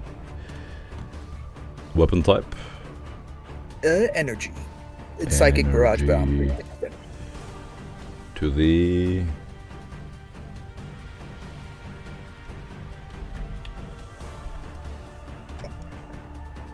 A solid blow to the leg sends currents around. It doesn't feel any agony. The target suffers on fatigue, doesn't care. Reduces movement by half. That is for 7 rounds. A very good debuff. I'm gonna give it a little. So it takes 16, 18, and 16 again, all pen 4. Nice. Nice, nice, nice. It's gonna be time. Nice. Very nice. It is injured. You blow off a few of its limbs. They seem to grow back, but yeah, it is bleeding and losing energy. The vigil that is not frightened is going to move here and then try to shoot the infested human in front of you, France. It's still alive? Oh yeah, that's a good hit. Stain. For some damage, not much. Dead. Infested human is going to charge you, Franz. Okay. Not a great roll. Yeah, I'm gonna try to dodge it anyway. Yeah, it's gonna be a -40 to your dodge. Success with 3 additional. Fortunately, that's gonna be a hit. He gets 1 hit on you. So you see this creature running at you frantically. 2 of its limbs is going to grab the side of your armor, and you feel this vibrational motion as it tries to find a hole in your armor. As soon as it does, you feel something cold just burrowing into your skin in your neck. And it will deal a total of 12 rending damage as it begins to burrow into your neck. Is that with armor or? It doesn't ignore any armor ever. Okay.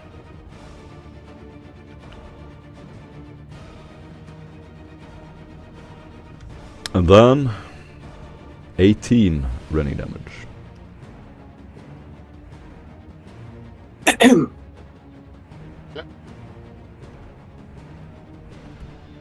I am able to comment on what's going on. However, for some reason, my roll Wait. 20 has been lagging.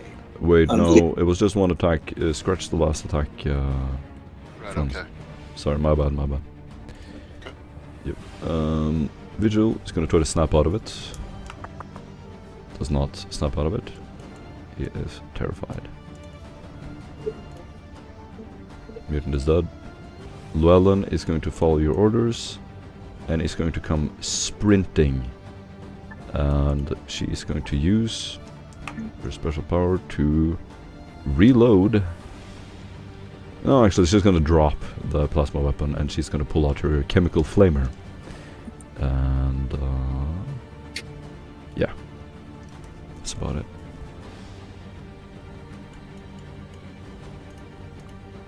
Two attacks.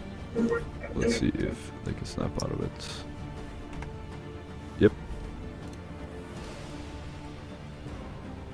One of the vigils snaps out of it, and he's going to reposition here. The other one is going to take his place, and he's going to shoot at the Enforcer. Hit. Leg. Mediocre damage. Go.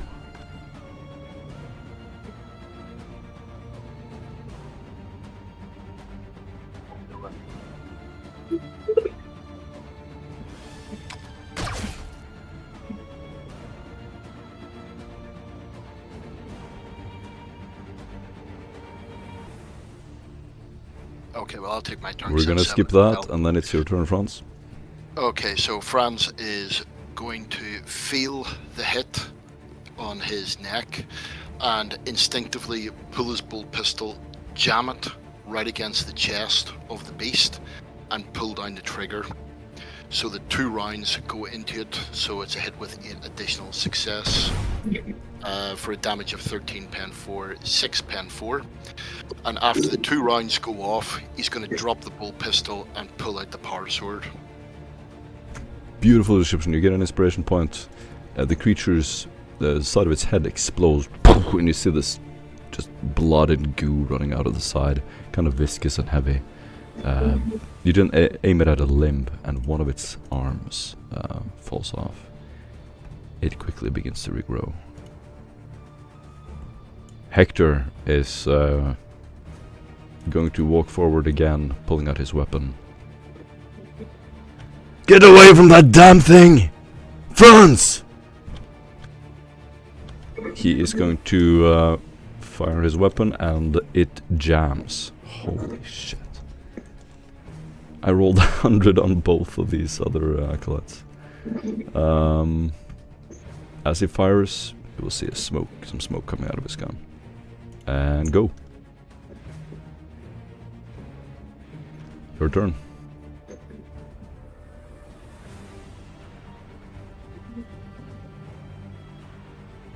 Yes. Me. Oh, sorry, Nova. Yeah. Oh, yeah. Well, I don't get a turn. I failed to do my, what is it? No, just do it now, because we're both 7. I know, but I literally just rolled. I can't. I don't get my turn. Ah. I failed my willpower. Pull myself You're together. back, Nova? Yeah. Yeah, go ahead. Take your turn. No, I don't get a turn because I failed my willpower Okay. to snap out of it. Demetrius? All right. So that thing's still alive. It's stunned, right? Because of the leg thing. Hmm? It's stunned because of the leg thing, or can it not move? Half movement. Half movement. I should finish it off. Right. So Demetrius, seeing that it's still alive, surprisingly, he's going to refocus his power even more as his eyes crackle more as he starts to now singe the area around him with electricity. As here we go again.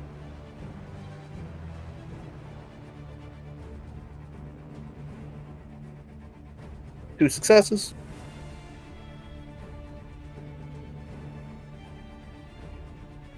Is it gonna dodge?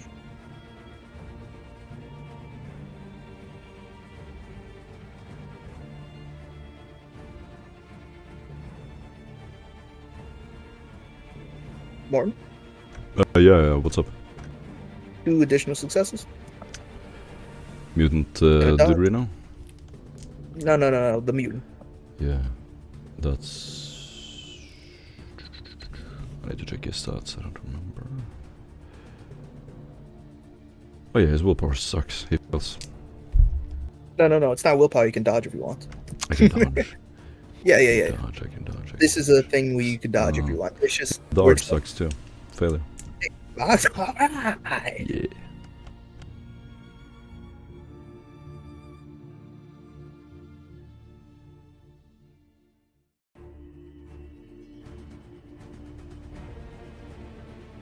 Alright, so he takes that one.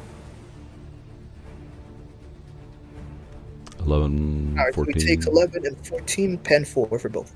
Ooh. That's gonna be... well done. Visibly injured. Parts of his limbs fall off. It is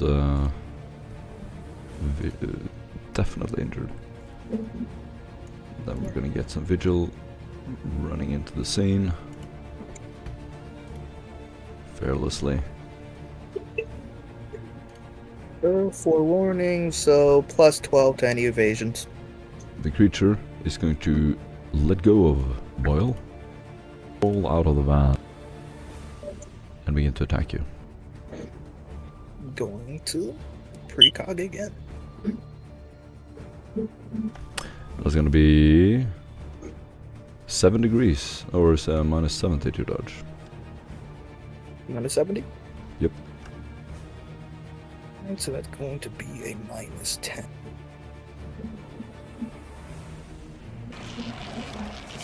Success with 2 additional.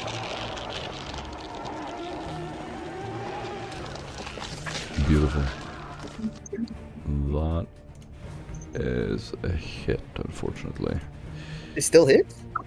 Yeah, it's inescapable. No, I already put it in. It's inescapable with a minus 70 to dodge. Yeah, that's why it's a minus 8. I have a plus Oh, 62. Yeah, that's why I said it. But you added a minus 8, is a minus Yeah. 70. Yeah, no, I have a plus 62. I just used the thing that gives me plus 12. I'm not No, it's- following you, man. It's a flat minus 80 to your roll. I have a flat. Mhm. Alright, let me roll again. No, wait. I don't understand, Olive. So, you have a minus 70 on your dodge? No. I have a plus 62 on my dodge. So I took off the 62 minus 70, which is why I got minus 8. Okay. You did the math already. Yeah, I think that's I why understand. I said- think I understand. Okay. Nice. You definitely dodge. So it tries to grab a hold of you.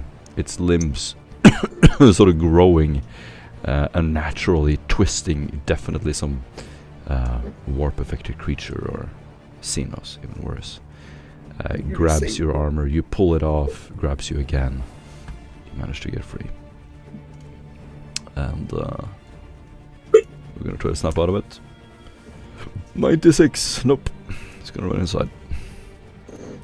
Llewellyn is going to fire up her flamer, and you hear her step away as a very warm sensation is going to fill your feet. The chemical flamer lights up the ground.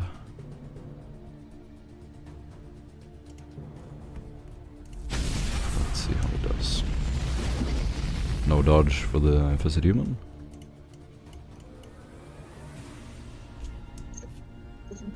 That is I gotta very good dodge. damage.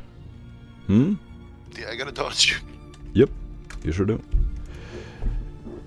You don't need to because she's aiming it just in the corner so you don't get hit. Alright, okay. Yeah, she's not a well, she's a psycho. Not that kind. Yep, that's good. Vigil is also gonna shoot the infested human, and that's a miss. Then another Vigil is going to hit it. Good damage to the head. The thing is very spongy. Every time you get a hit, something like falls off and then grows back. Bunch of blood.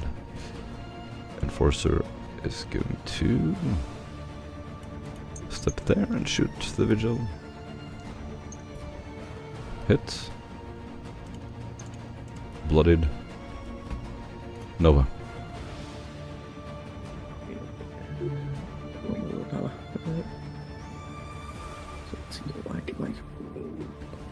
Let's see if I succeed. Minus 10, because fear. Yes. She's just gonna. She breaks out of a stupor that she was just holding a rifle and reciting a prayer from the Emperor, and continues to full move away from the Inspiration infected point. human. Beautiful.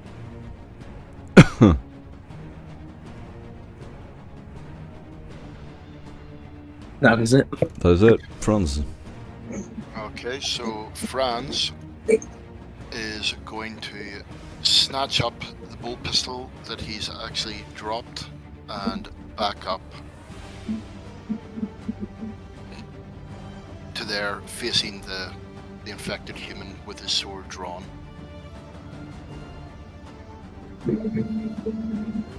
Trying to look as intimidating as possible.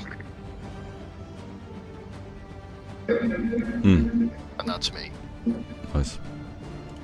Victor is going to fire. And it's gonna miss. Damages. Alright. It's still fucking alarming. He's going to keep pouring lightning.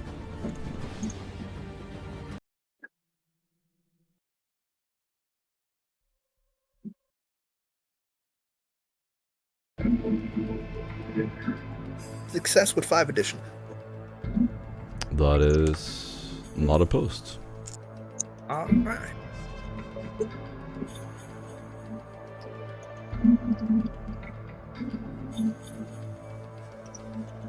So 9, 13, 7, pen 4. Alrighty. The creature is barely standing as these bolts hit it again and again. I'm Watch going his to flesh fall kill off, the- and it's gonna shoot the Enforcer.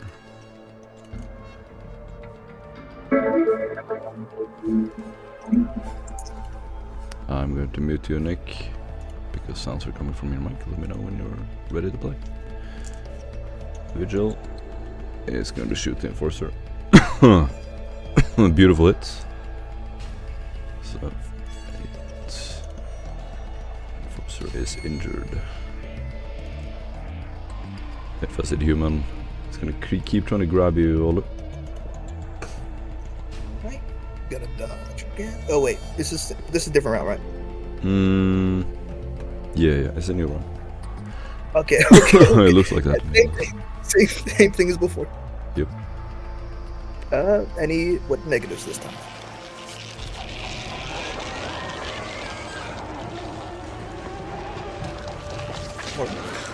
Yeah? What negatives this time? Negatives this time? Ooh, no negatives. It misses. Oh, I gotta waste Or- nothing. It's a flat hit, but I can't imagine you failing hit, that. okay, So. You can roll dodge, but I think you can roll as bad as it could. So- Yeah, you're fine. So it tries to grapple you. You easily step back and just push aside its at this point bleeding limbs. It keeps like losing a limb, stepping forward, losing a limb. The vigil has retreated. Llewellyn is going to fire her chemical flamer again. No step aside, no escape, and almost maximum damage. At this point, the creature is on fire. Heavily injured.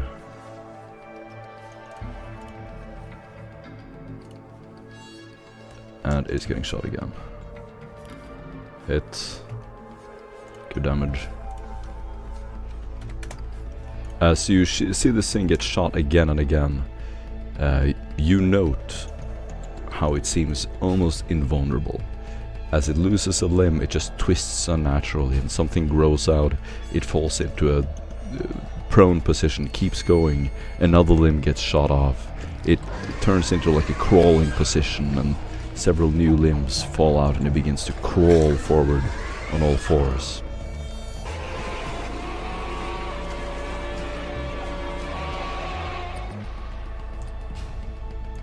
Another vigil is gonna shoot it. Good hit. Enforcer is gonna shoot the vigil again. It's gonna be a hit, no dodge. Mediocre damage. But no, barely not enough. Nova. Oh, she's got to move to it. She's gonna stand up and move to this thing to find some cover. And she shot. Oh, didn't I? I thought I wrote it. Sorry about this.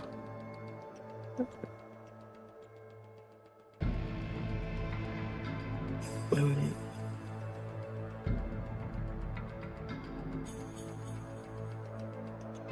No dodge. That's it. Nope. Okay. So basic damage, because I didn't get anything. So 12 damage for 3 pen. Awesome. Almost dead. The creature is barely crawling now on all fours. It begins to crawl towards one of you. All of you you're just standing in a half circle around it, burning it, shooting off limbs, and it's like keeps trying to reshape itself, falls back on its back legs. One of the legs gets shot off, falls sideways, and it's like attacking a Tyranid or something like that. More than anything human. So, seeing that it seems you've actually slowed down a bit, Franz is gonna eject the magazine from his bolt pistol, slap another one in, and just standing where he is, he's just gonna go douche, douche, and fire 2 more rounds into it, which will hit with a success of 7. Awesome. And it'll do 6 damage, pen 4, and 9 damage, pen 4. At this point, the creature falls down into a helpless state. You see it writhe around as 2 more explosive bolts hits its legs. It is unable to move, but is still alive. It is a puddle of flesh and blood and bone. The flesh begins to balloon and these bubbles begin to grow. You see it like almost like these strange lungs pumping air in and out. The air is filled with this smoke from the fire that is slowly rolling across the asphalt. As you look at the black smoke covering the creature, the light from the flames lights up its blood, and occasionally the creature is just covered in this fountain of blood every time the flame kicks up. Hector walks forward and will yell again. "It might be contaminated! Get away from it!" And he is going to take a shot at the creature and will just shoot into the puddle of blood. Go ahead, Ola. Alright. So Demetrius is gonna stop with the lightning as he focuses on his soul.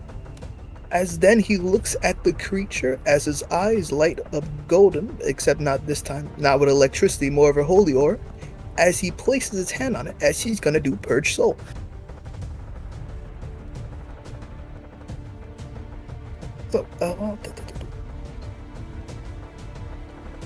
So, Opposed Will. Pose a will. Mm. Total failure. It does not have will. Damn. Extremely low. Does it have any corruption? Oh yeah. Alright, how much? 220 corruption. Alright, so this is going to ignore armor and toughness bonus as he's gonna take...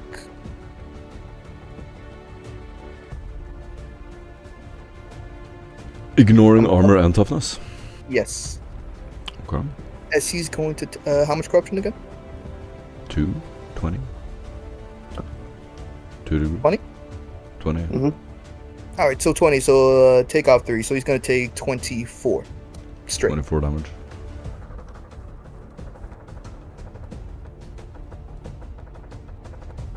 Very nice. The creature is at this point bloodied. Almost dead. The vigil is gonna try to finish off the enforcer. And misses. The infested human in front of you is gonna try to change tactics.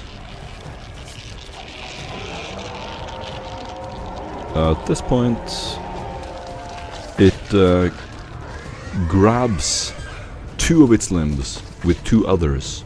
Imagine like gore or 4 arms. It rips off one of the limbs and throws it on the ground. The limb begins to move on its own, and the fingers turn into claws that begin to roll towards you. It does the same with the other arm, and you now have 2 arms on either side of you, just crawling up to your legs.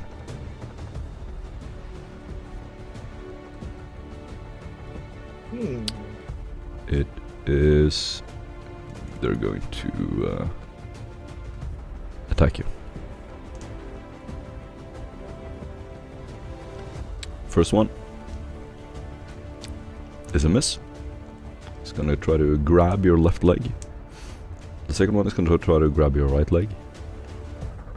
And hits. Dodge.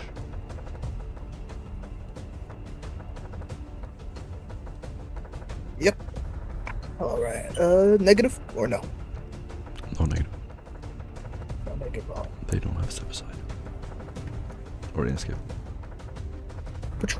Yeah. You easily step aside. You just kick the arm to the side, basically. Llewellyn is going to step up here and is going to try to aim. How would you do this? Either ruin the van, and there's no way to hit you as well. Yeah, he's just gonna stand there with the flamer, looking a little bit helpless.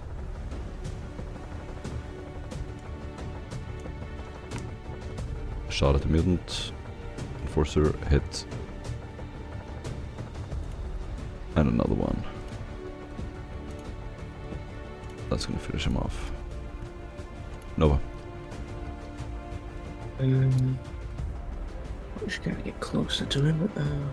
She's. I think she's just taking time to breathe.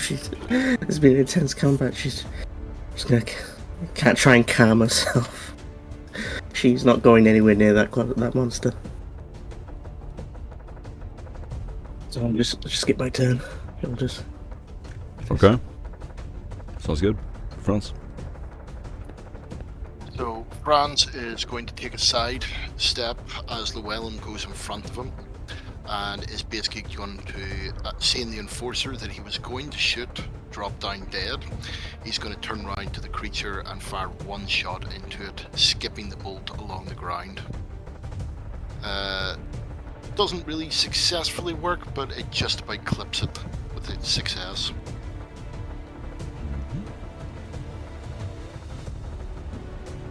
And it's damage 11 pen for. Nice.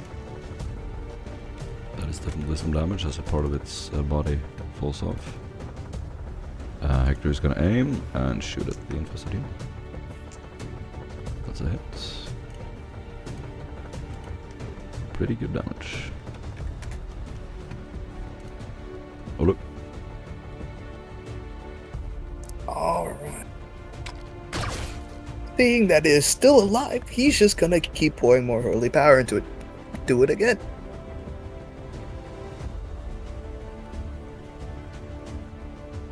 Fire for additional. So, corruption, I already know that. No opposing. You hit. Takes 25, ignoring all the other things, and that's my turn.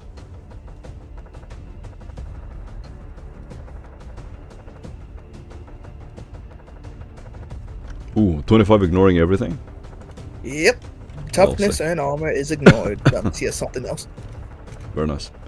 Yeah, the creature falls to the ground at this point. It is almost unable to move. It's just crawling forward, both of its arms missing. And just a puddle of blood and gore. And at this point, being helpless, you all surround it and begin to finish off the infested human. I will get it one more round, since it has a chance to inflict damage still. It will make one last desperate attempt to attack you, Olu. Two almost like these claws stretch out from his arms, and with the last two arms it has, it's going to try to grab your arms, your legs rather.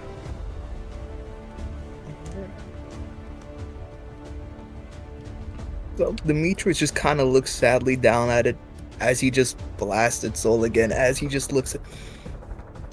May you find peace. It hits you. Alright. Dodge. Yep. What's the negative? Actually, I already rolled this again. Success with 5.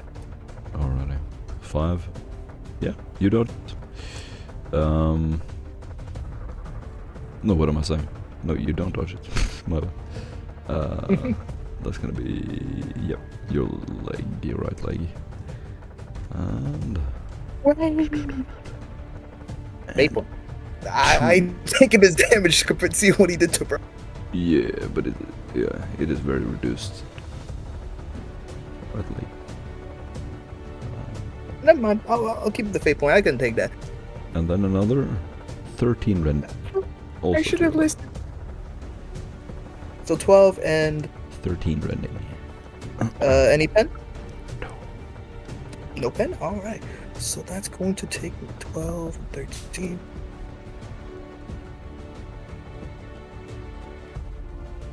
Alright, I'm still in positive. Sick. And with that, finally you surround the infested human and burn it alive. It is buried in blood and gore. The coast is clear as the entire plaza fills with vigil patrols who begin to put out the flames of the Promethean tank, turning off a valve. Finally, you're standing there. The plaza looks completely ruined. There's black smoke everywhere. You can barely see each other. You can see lights in the horizon. The creatures roll around, flail around a few times. Llewellyn just walks over to them, holds the chemical flamer up to them, and empties the canister. In the end, you see a melted streak of blood and bone. And you hear the crackling. You hear this crackling of the bone, squirting juices and blood everywhere. And the vigil begin to clean up the space. You see more and more menials filling the area. They begin to carry the bodies away, whatever shrapnel and junk you've left behind.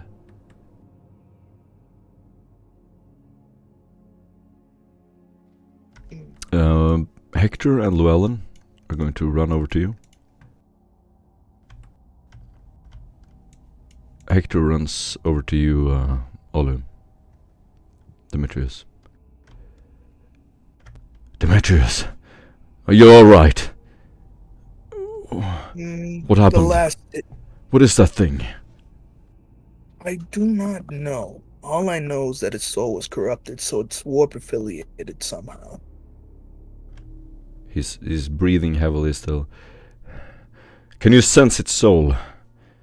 Use your powers.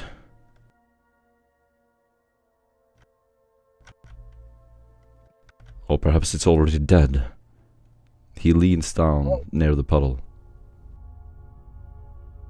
Well, I do have one power. I could look into its past to see where it came from. Do it. I don't know how much I'll get from it, but I could. Do it. As you command. As he's going to... Let's see how long this takes. As he's going to reach down and touch the creature.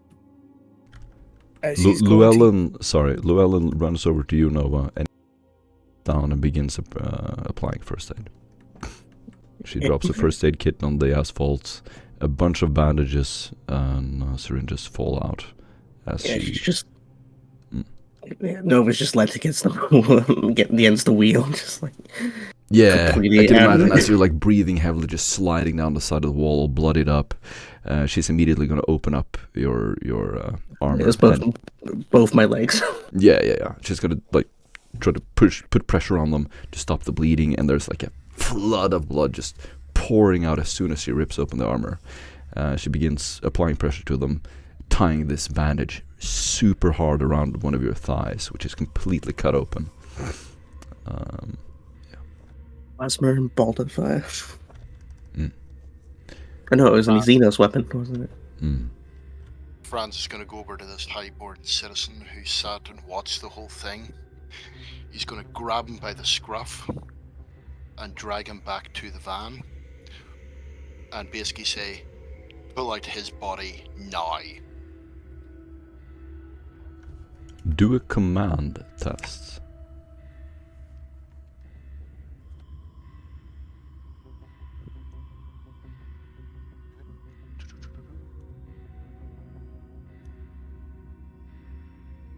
Success with 2.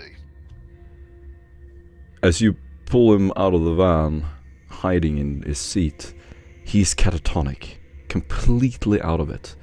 You carry him and he's like just stiff. As you try to grab his chest, he does the same and grabs your shoulder.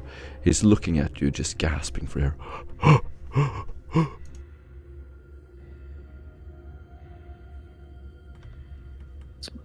He seems to be frozen in terror.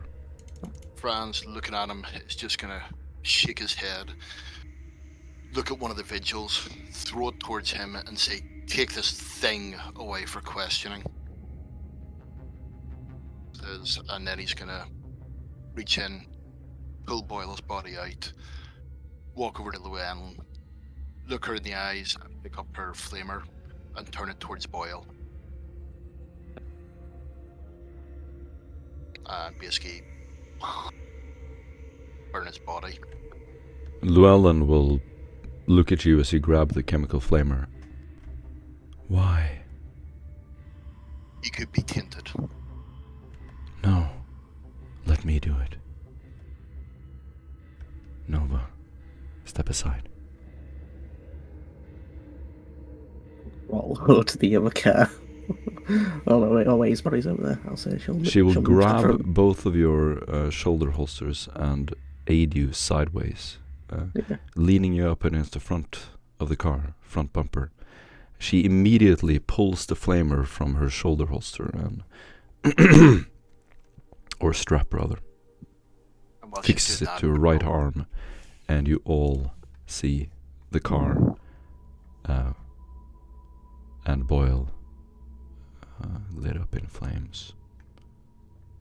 And if you happen to glance at Franz, you'll see that he's holding an aquila round his neck and he's just mumbling something. Llewellyn has a cold, lifeless gaze.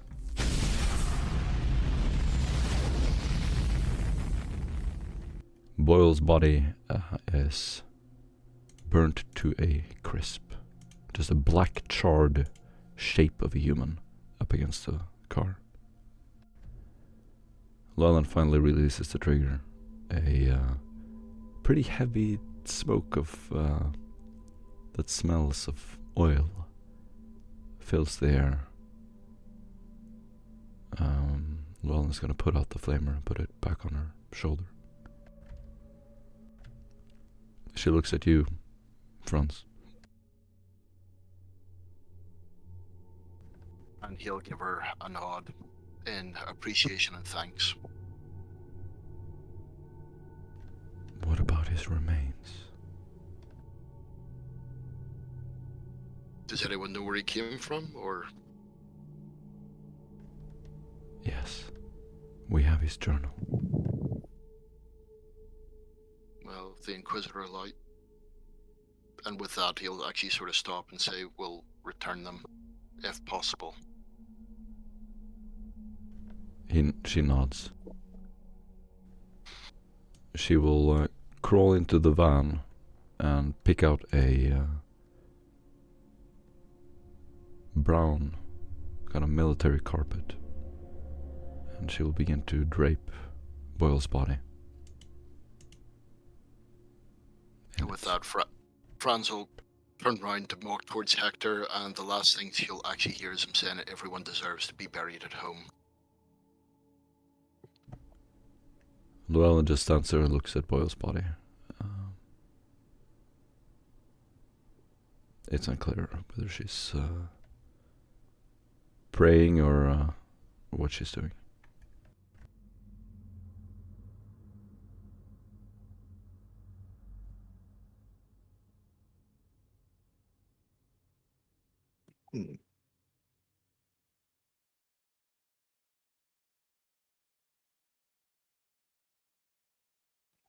Alright, so back to Demetrius as he leans down over next to the infested mutant's corpse, as he puts his hand on it, as he now starts to go into it, into whatever it left of its soul, whatever shambles is left over, as he starts to peer into its past.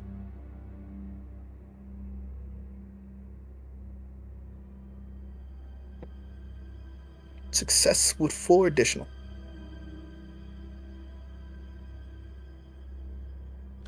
What do you do? So, what is the first thing that I see?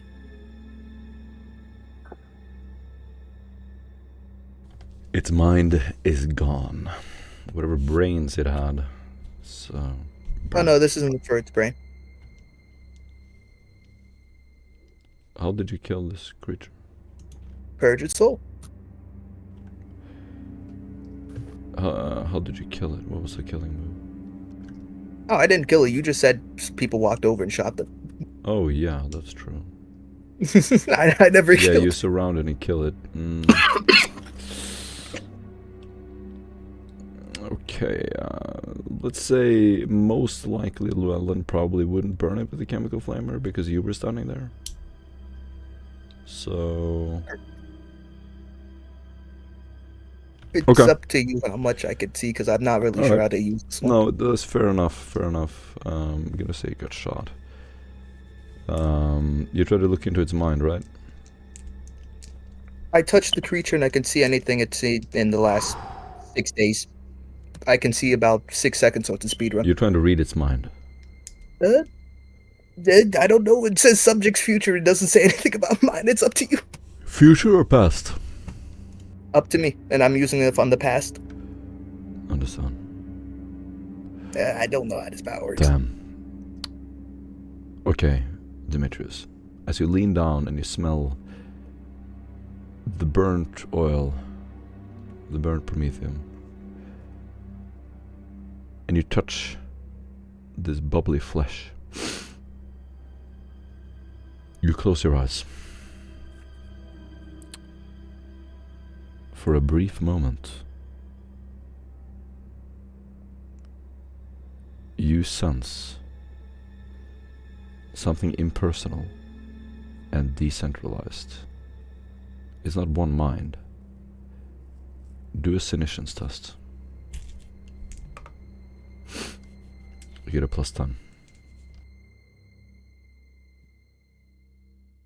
Success with 6 additional. Demetrius, as you close your eyes, you see an alien world in space. You see shapes bubbling underground, creatures moving through caves that they have dug underground. You see these thick veins, flesh veins, pulsating and moving biological matter through these tunnels underground. The whole planet is alive and pulsating like a heart. The veins form tunnels through the planet, almost like an ant colony. It pulsates and moves. You see it releasing spores into the air. Do a willpower test. +20.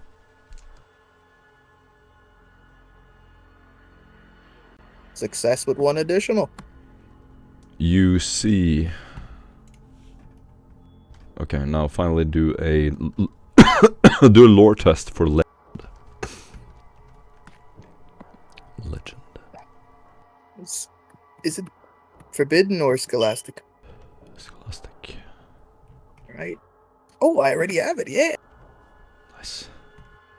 I'm going to... I should say this. I'm going to fate this for +10. Success with 7. Okay. This is what you say. As you close your eyes, as the life fades from this creature, you see this planet pulsating. Then you see spores out in like starry backgrounds floating through space. You see a proud inquisitor standing on a space hulk. He mentions the name of the space hulk, and you're not sure of the relevance of this history, but it connects to something you've read in the past. It is the Charnel Spectre of the Calixis sector. You're not exactly sure the name of it, but there is an inquisitor standing on the space hulk. He's standing in a full power armor. As he looks around, the space hulk is empty and dark. He begins to walk inside. Around him you will see a Death Watch kill team. The Inquisitor walks in and begins yelling orders through his microbead. You see the Death Watch team move in on his orders, breaking down door after door, and finally in one of the dark chambers of the Space Hulk, they discover something. As the Inquisitor hears their horrid screams, they begin to fall one by one. You see one of them return, and his helmet is torn half off, and there's some bloody tentacles sticking out of his mouth and into his chest, pulsating as he runs towards the Inquisitor. The Inquisitor finally shoots him with his bolt gun, and the creature explodes. The Inquisitor retreats and runs out from the Space Hulk. You then feel this creature having history that runs back millennia upon millennia. It is not one creature, but it is soul-bound to some larger life form.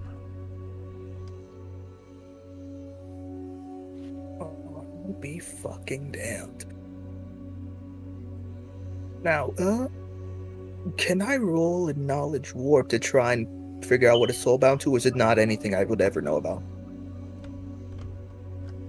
It is unrecognizable to anything you've read or heard about, so the only thing you have to go on right now is what it looked like and the vision that you had.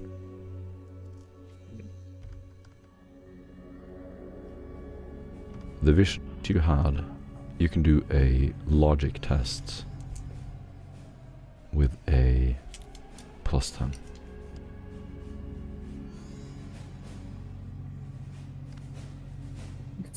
Flat failure.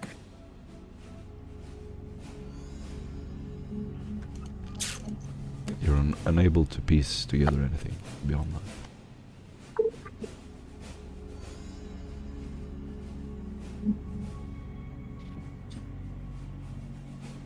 And with that, Demetrius pulls his hand away as he just looks at Hector.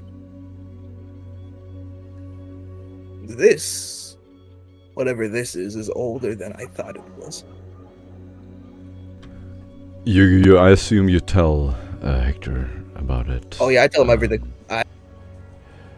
Yeah, you'll probably transmit it through the microbead as Hector just stands there with this grimace on his face, looking at the heap of blood. So the damn thing is from space. Yes, and whatever planet it is, it's full of them. And they're all connected. All of them? All of them, or at least this one that I inspected is connected to it. Otherwise, I wouldn't have seen that planet and everything else I saw.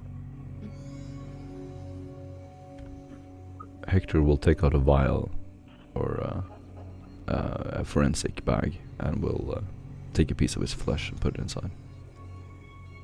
It's more soul than genetic, but yes, I guess you could research that too. Hector stands up and begins gathering whatever evidence he can.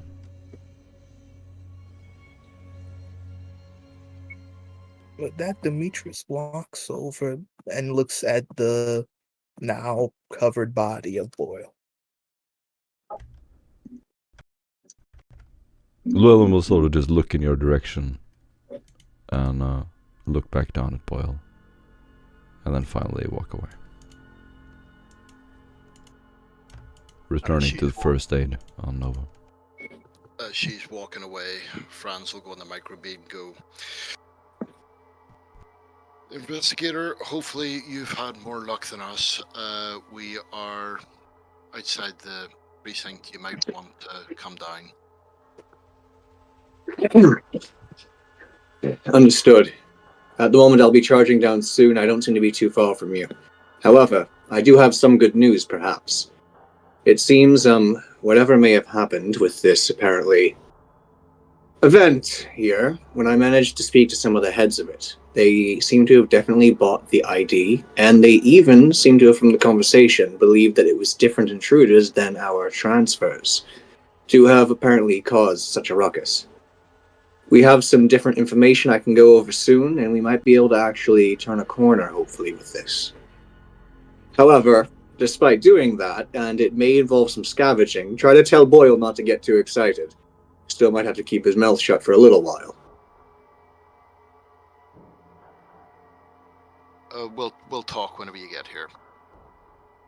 Right. I'll be there shortly. I'm only a few minutes down. I hope everything is alright and I'll be there soon. Hangs up quickly and then begins to head on over. Shouldn't take too long.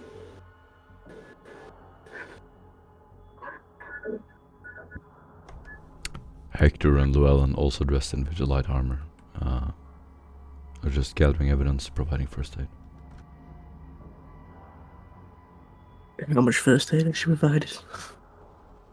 And keep doing it for a few hours. So, Demetrius, what do you think? What are these things? Oh yeah, you recover 7 wounds, Noah.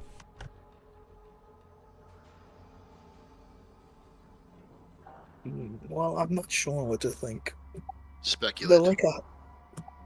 They're similar to the Tyranids, but they use the soul, which is not as genetic as them. But they're different because, look at them. That's not a Tyranid organism. And they're old enough to have seen on a Space Hawk and some other Inquisitor that I haven't heard of before. And the Space Hawk is one that I actually heard about, which is strange.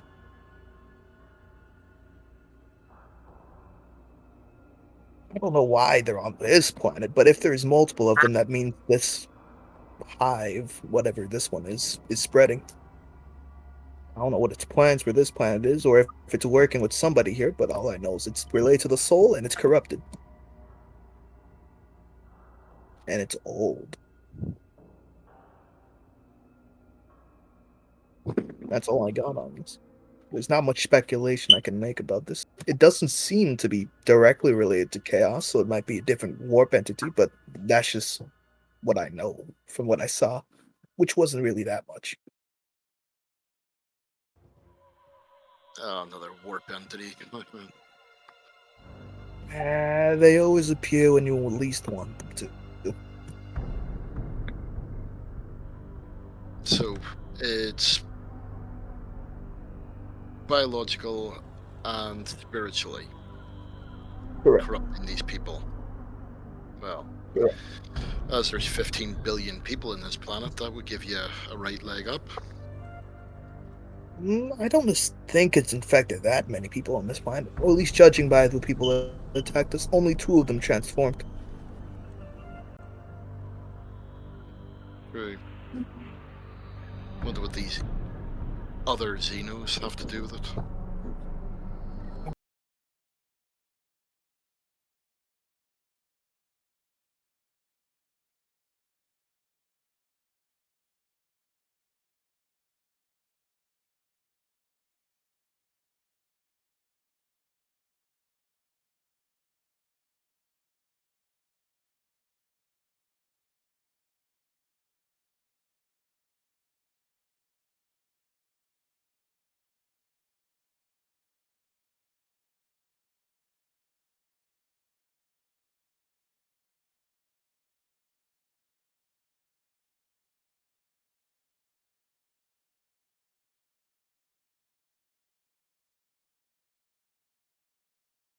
He's blatantly doing his job, scanning the area and piecing some things together. He can tell, obviously, the level of whatever happened here, even if he's yet to know the specifics. Yet he is trying to remain composed and act as if he clearly isn't phased, despite obviously taking in the entire scene as he approaches you. So, seems things went the wrong side up, didn't they? You could say that. So Boyle didn't make it. Right. A sad occurrence. Working with the Inquisition, it's the grimmest things that are supposed to be the most expected.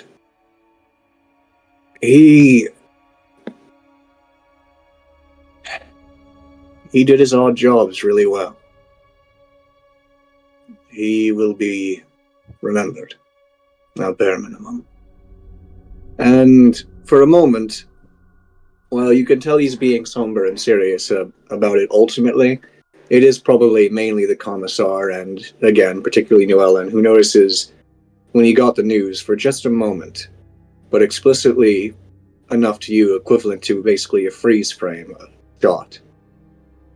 You saw his jaw drop in a way that seemed to represent how crestfallen he might have been. The first unexpected friend when getting pulled into this nightmare. And the first now dead. His sarcastic and typically very astute demeanor for a moment broke very clearly, but he managed to straighten it out right away. It would seem fine, for the most part, to any of the others, but Commissar definitely knows at bare minimum this was a blow. Well, we all must keep doing our jobs.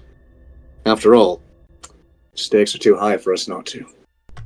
You get an inspiration point, Nick. Thank you. So any However- conversation, he probably did see more of us than.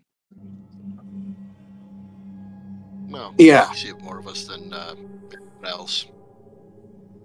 Yes. As you can see, what he called Franz struggling to try to sound as though he's basically it's just off kilter for him. Understood.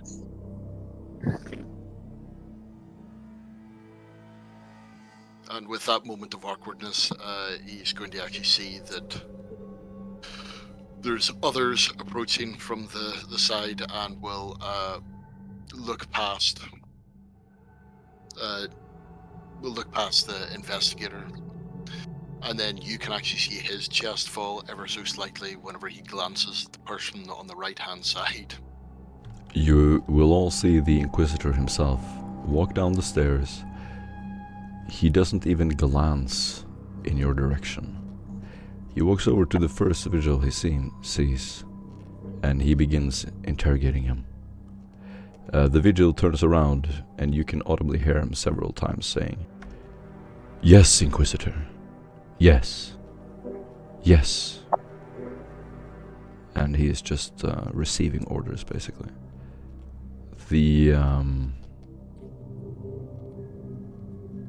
To his side is Kane. Kane looks in your direction. Whenever you are visible, Demetrius, he attempts to establish a psychic link. Demetrius will accept it.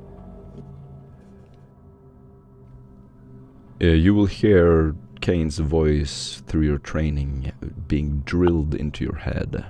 You can recognize it, and you recreate it in your mind.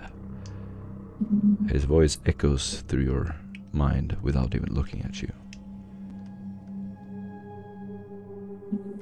The counselors have arrived. I want you to speak to them. The prefect has called them here.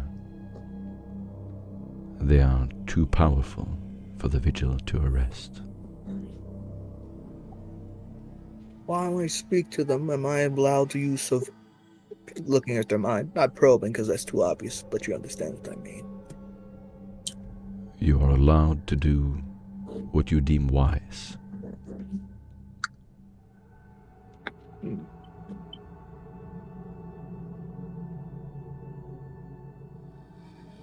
You are trusted by the Inquisitor. Do what I can. This is an important planet. The tides are invaluable. Now, if any of them are connected to Demetrius, kind of taps the corpse with this, am I allowed to dispose of them later? The counselors? Not there in the room, of course, but you know what I mean. The counselors are next to the prefect. Yes. You are allowed to do what you will. But do not ruin this investigation. As you command. The Should I rest go of you meet can with them just now? see. The rest of you can just see Kane occasionally looking at the ground, looking out in the air with his mouth half open. He looks like he's thinking.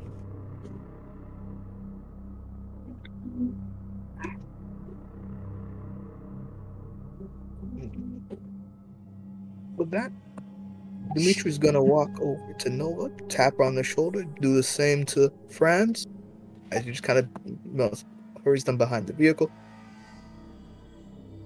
So, we have a meeting with the council later. Be prepared for that, and I want you fully healed, or at least presentable. Kane again speaks. There has been a murder. Senator Lester, one of the council members, has been killed. It is a good lead. Perhaps something you can use. If I may, when I was speaking with the heads of the event, Who are you talking to, Nick? I was going to try to add to what he was mentioning about a good lead. Sorry. You can't hear this conversation. No, he's talked about it. Sorry again. Yeah. So this is going on inside your mind, Demetrius.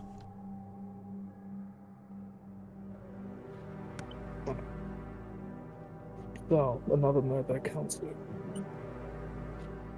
Did it occur the same time of the fight?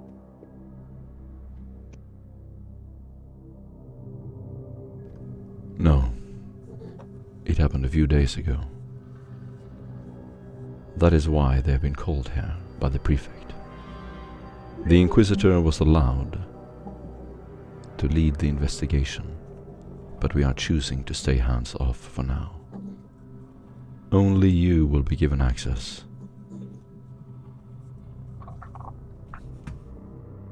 I see. You can see Kane thinking back and forth,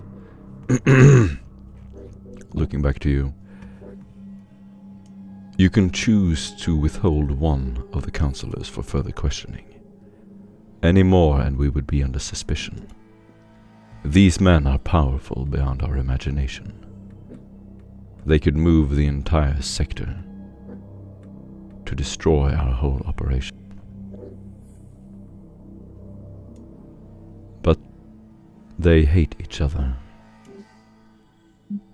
Just chat with them. Of course.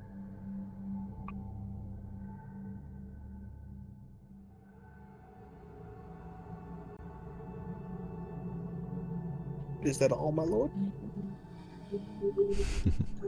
You can see him look down, kind of resigned, and then he looks up and he visibly looks at you. Find out what those things are.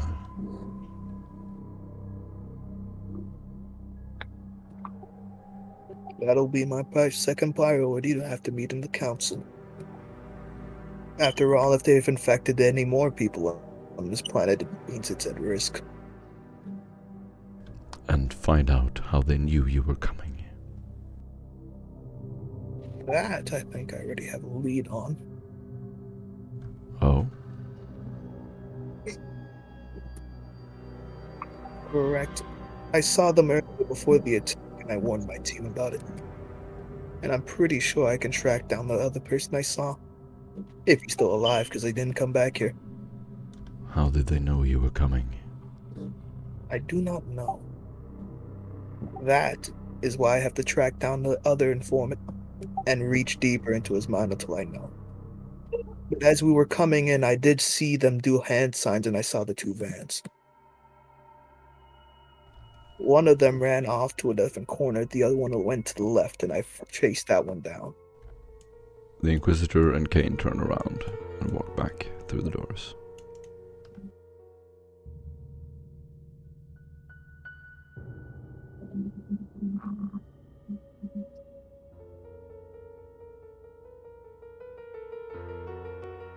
All I have to say is, Watch everyone that comes near the vigil. That isn't already one of us. The vigil with their flowing robes begin to clean up the crime scene. Your van is driven to near the entrance. Bodies are carried away. And finally, everything is cleaned up as you enter the Regis Chancellery as a cold breeze begins to fill the plaza.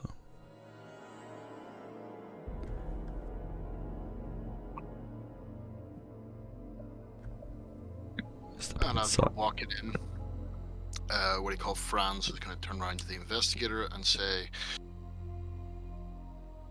well, this was planned, and I think we may need to pay a little visit to our informant and maybe sort of take some body parts this time. You up Very for much. it? Go ahead, sorry. I'm saying, are you up for it? Yes. At this rate, it seems we're going to have to make them know the exact price they pay for misinforming or trying to remove any of us from the situation. And he's going to glance over Demetrius and Nova as well and says, once we're done here,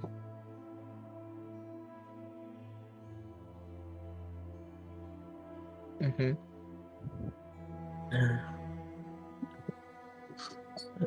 Well, thanks to our sister friend, I'm relatively patched up.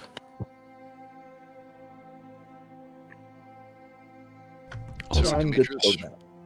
what did you and Yes. your little friend say? Well, we have a council meeting to attend, or at least I do. So we got all dressed up for nothing? No, I think I can still bring it with me. Just do not agitate any of them. And with that, you'll see a small smile come across Franz's face and say, I find that hurtful. And I find it realistic. I know you. As you walk into the grand hall of the Regis Chancellery, you hear the echoey sound of a beautiful choir singing. And if I may, really quickly, on the way in, I would quickly, at bare minimum, try to say to the commissar, if not the larger group as well, when we get the chance, though, I did find some useful information and some insights we can look into, including possibly a target list, when I was speaking to the heads of the event. Some of them may just be criminals and unrelated, but a certain portion of them certainly might not be, and could be, of course, useful.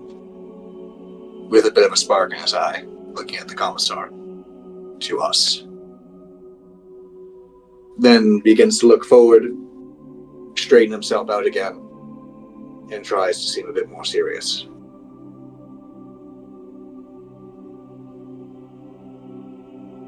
Sounds like something that might be useful, Demetrius, for your little chat with the council.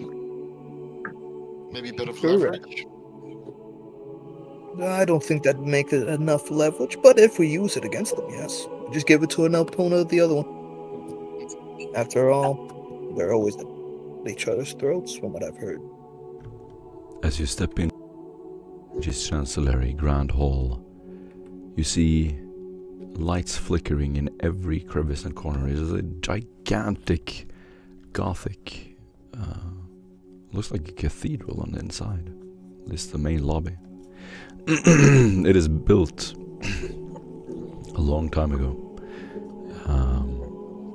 This orange yellowy glow shines through the many windows of the cathedral. Music is sung in some distant corner of the hall. You can hear the empty footsteps of people walking in and out. No menials in sight. This is for administrators and officials.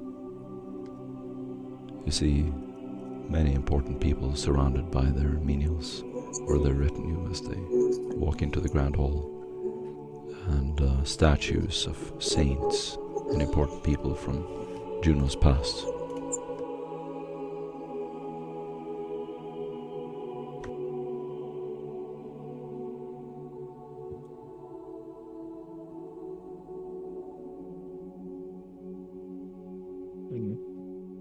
Well, As you step inside, you see you see Kane standing there, and he is going to approach you.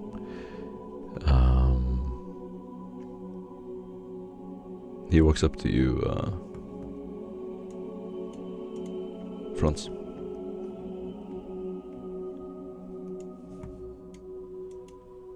He will just stop in front of you in your Vigilite armor. The latest member of your warband, Boyle, will receive a fitting burial. I thought you might need someone with a technical knack.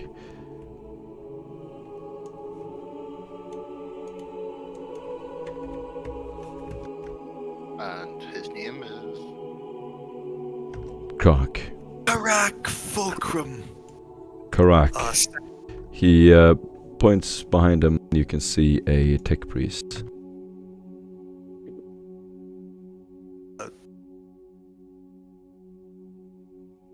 One second, sorry. Just fixing a thing. As the tech priest walks across the floor,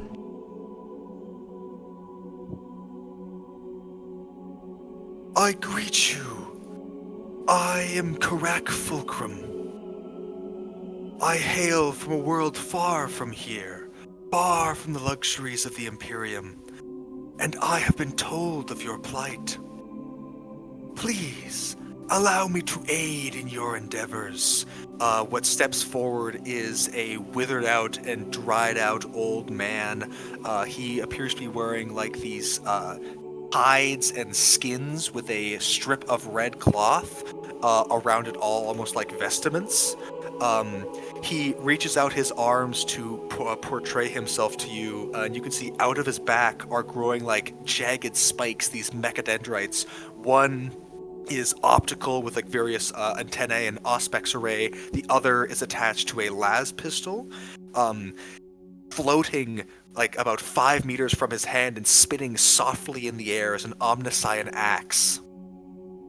And as he steps forward, he realized that he isn't stepping at all, but floating slightly off the ground, and his bare feet touch the ground as he now continues to walk towards you, grasping the omniscient axe in his other hand. He leans on it like a staff, and as he finishes walking up to you, he completes his introduction and makes the sign of the cogwheel towards you.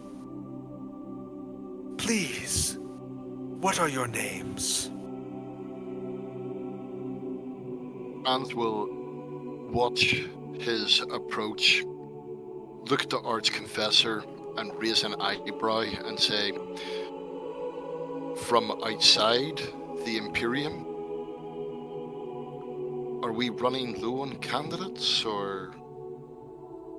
My world was recently taken into the fold, you see, and I was enlightened as to the aspects of the Omnissiah. Our world may seem uncultured to you, but I assure you it is filled with technological wonders the likes of which would even cause a true adept of our glorious Omnissiah to gawk in awe. as you stand in the Grand Hall, you will see people pass you by. Many of them look at you in fear and with respect as you are dressed as Vigilites in the Grand Hall. You recognize some people you saw near the cathedral. Kane begins to move and seems to hint for you to follow him.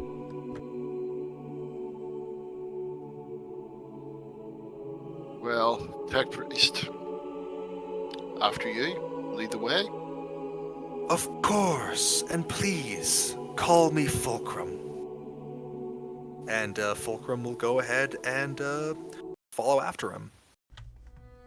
And you will actually notice that Franz is inspecting your mycodendrites and everything else with a practiced eye. As you inspect him, you realize that Fulcrum is in fact augmented to the brim, carrying not only clearly a ferric lure implant and maglev coils, but you can also see in his back the very sophisticated mechanisms of autosanguine implants. A lumen capacitator can be seen in the hand currently grasping his omniscient axe. And of course, the optical and ballistic mechadendrite are sweeping the room, analyzing for threats. Beautiful. You get an inspiration The point. old man that all these augments are attached to hobbles forward, almost driven by his augments like a puppet on strings. And you'll just hear Franz say, "Let's hope the flesh isn't weak." But I'm afraid the flesh is, my friend. But through augmentation, we can be saved.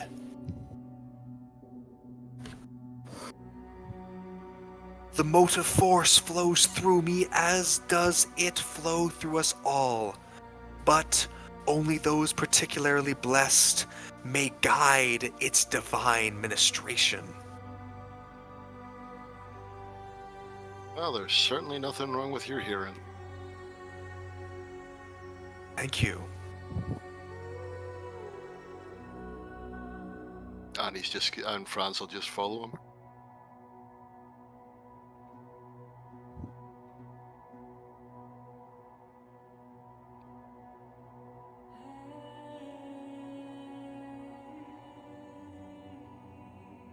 Nice.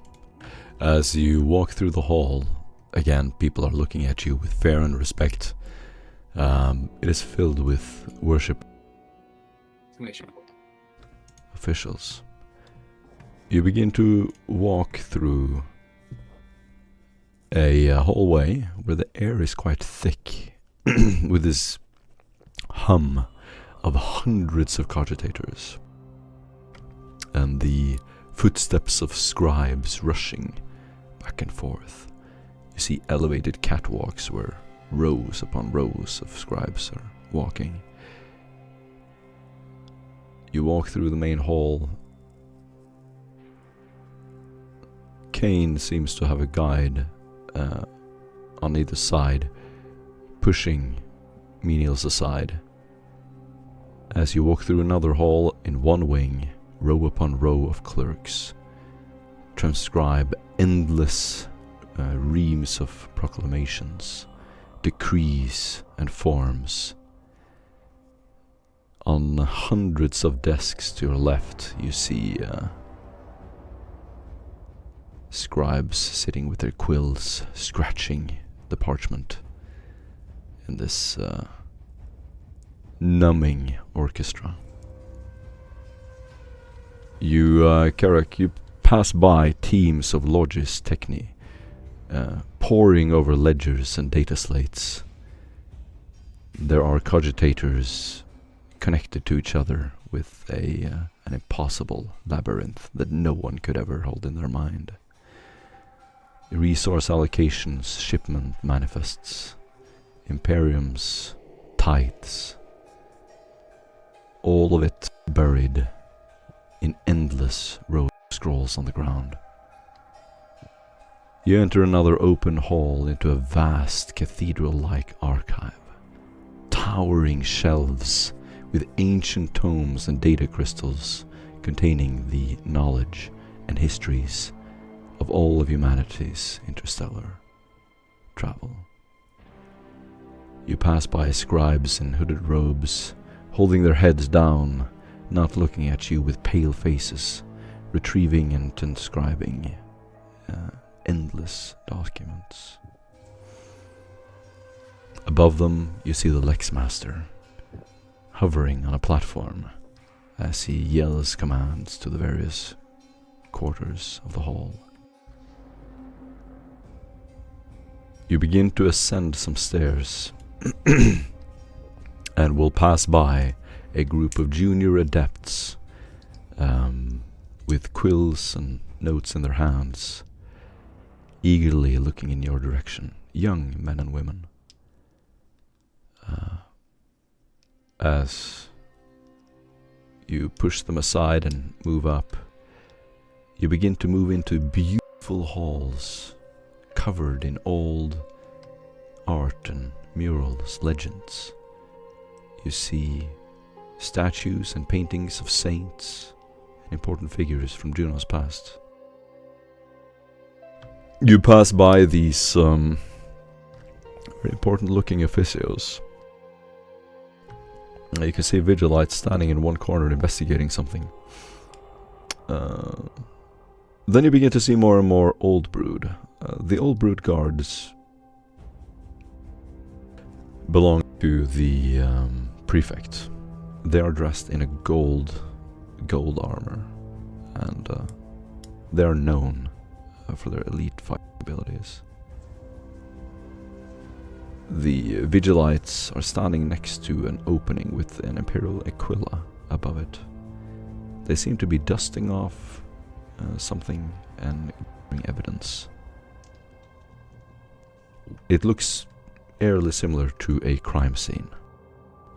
Kane stops near this arch before a huge wooden door. He turns around and turns to all of you. The Inquisitor demands that you find out who killed the Senator. Not for the purpose of the Inquisition, but for the sake of our agreement with Wilhelm. But far more importantly, you are to find out who has been working with the vile Xenos. How did they know for the you were murder coming? case. So many questions. He looks back and forth. Do we to still all have of the you. body? You still have a sample of the body. No. For the murder case. Oh, Not for the you're outside. speaking as Demetrius? Yes. Oh, my bad. Now you can. Kane will look in your direction and not use his psychic powers. If you simply walk into the officio, you will see everything we have. Nothing has been touched. Not a stool, not his body. Everything remains as it is.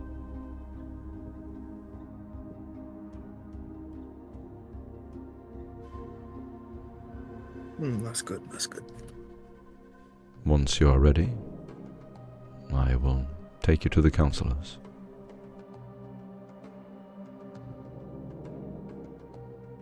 I'm afraid that I have little to contribute to discussion since I have not been around for this recent event.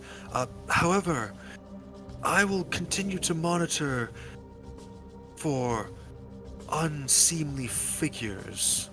And with that, Crack is... There are no unseemly figures here, Fulcrum.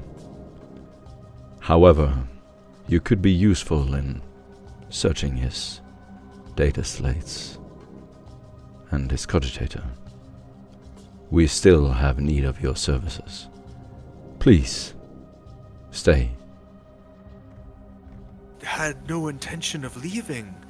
I merely suggested that I would maintain watch in case other ambushers came to attack. My apologies. There will be no more attacks, Fulcrum.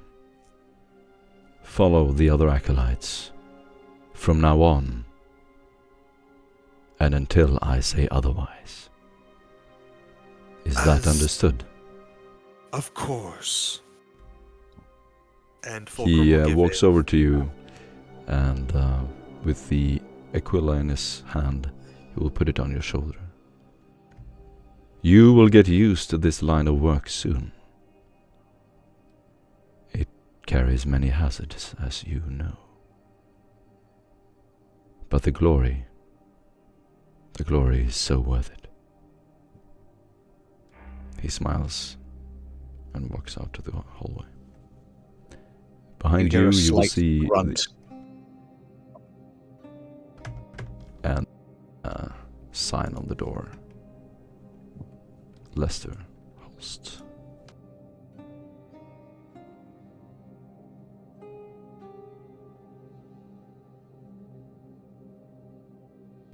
Looking through the door, you will see a man laying over an old chair,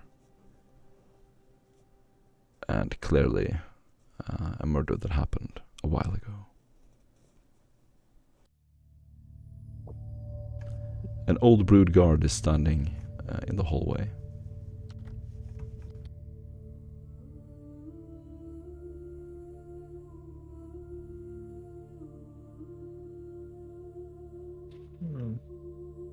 Neil, looking over at the body, begins to examine it and seems to be going through some sort of procedure he has back during his Arbitus days.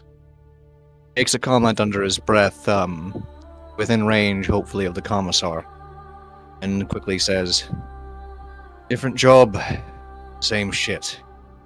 Just a more extreme extent." Kneeling down a little bit and trying to get a better look without making any contact with the present scene.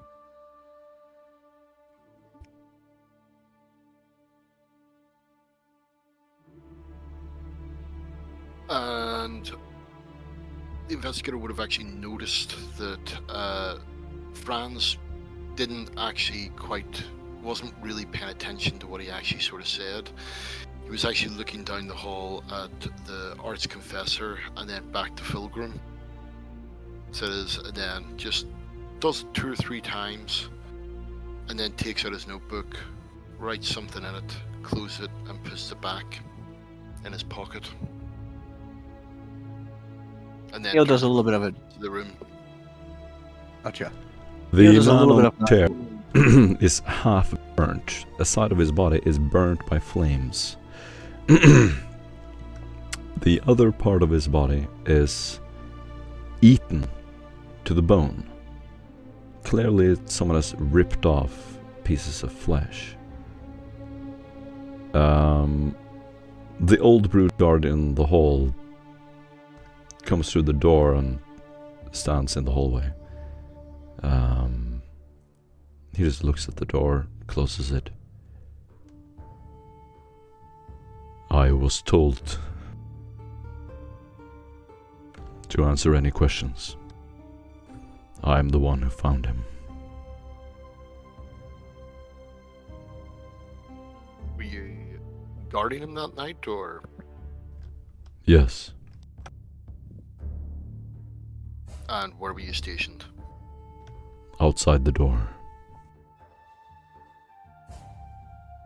And at any time did he have any visitors?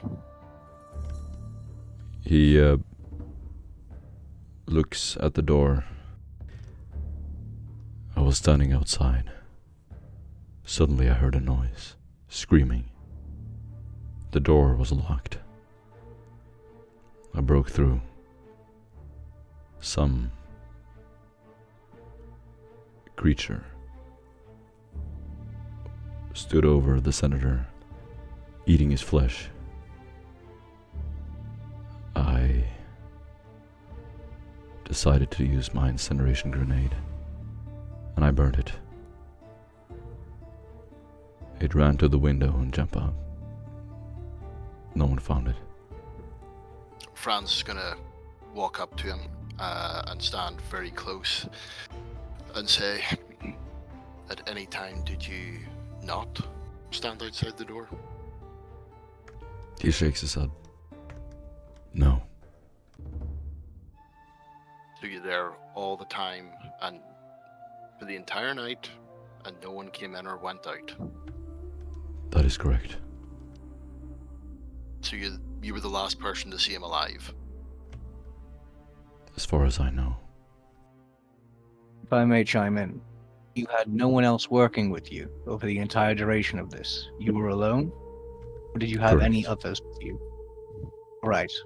Apparently, single man job. Seems rather important or high stake, though. Was there an issue with perhaps a lot of preoccupied vigilance or any other reason you weren't able to call anyone else in? Not at all. There is no other entrance. We dehydrated that night. He just looks at you with a kind of resigned sigh. No.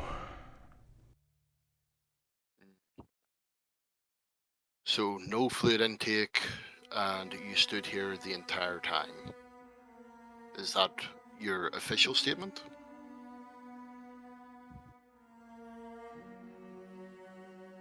I know what I saw.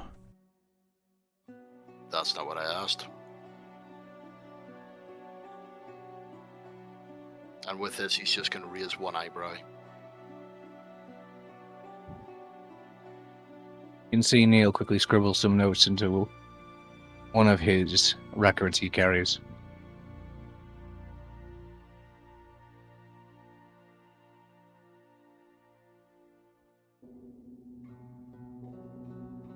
Okay, well, Neil, looks like we have a gentleman here who has the bladder of a whale. Apparently. And he managed to overtime this whole shift with no help or anyone swapping out. Right, the Quite vigilant vigil. Indeed. Maybe he's looking to become a custodian one day. Maybe. If you can get past all that requirement for all the genetic engineering. If I may ask, by the way, one more question. He looks over to the gentleman. Did you manage to get much of a good look or any details on who or whatever you saw? You said they were eating the counselor. Was there any sort of recognizable features on them? Any sort of particular attire or clothing? Marks? anything? Correct. He was half man, half xenomorph. It was a kind of... I've never seen anything like it. He moved unnaturally fast, covered in blood. Is this He ran bipedal away or faster than I quadrupedal? could shoot. He was at the window see. within 1 second, and then out. Erect? I've Standing never up? seen anything move like that. Was he on all fours? It moved like this. You see him walk over to Lester's body. He leans down. He leans back and then standing up normally, he will make a sprinting movement toward the window. Stop and then hold one arm up to the window. He jumped out of this. I don't know if see. it was open. He quickly gives a glance, obviously, to the commissar, but then also gives a quick look over to Demetrius for a moment. We'll have to cross-reference some things pretty damn quickly, then. Correct. Fulcrum, could you also pull off the shift patterns for that evening and who was stationed where, what times, and anything else you think would be useful?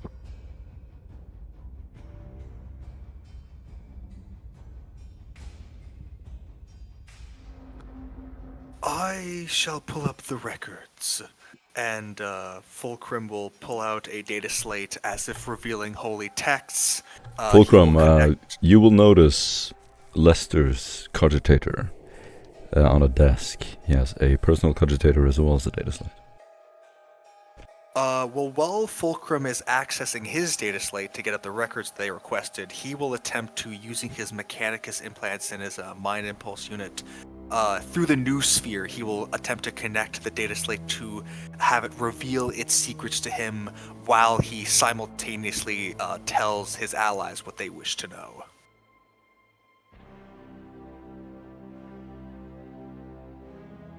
Alright.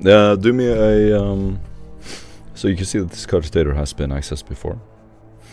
And it seems to have been wiped. Now you can do a tech use test at -40 to try to recover anything from it. I will. Fulcrum will softly let his Omniscient axe go as it floats slightly away through his augmentic ferric lure implant. He will then cross his legs floating in midair with his maglev coils, and he will make various hand signs and move around his incense, and he will begin chanting in a language that none of you guys understand. Hint, hint, it's binary. And I will make a tech use test at -40. Awesome. We are going to spend our point of inspiration for that. We are going to get 3 additional. Excellent. You managed to recover some scrap code. Useless code that is all jarbled and mixed together. Root files that are always left somewhere in the machine's spirit. You don't exactly know how to put this together, but you sit down and spend some time trying to figure out the various names and directives, and you can use a logic test at -20 to try to piece it together. Alright, that is a lot less good, but I will attempt it. I think I'll be spending a fate point to just make that at a -10.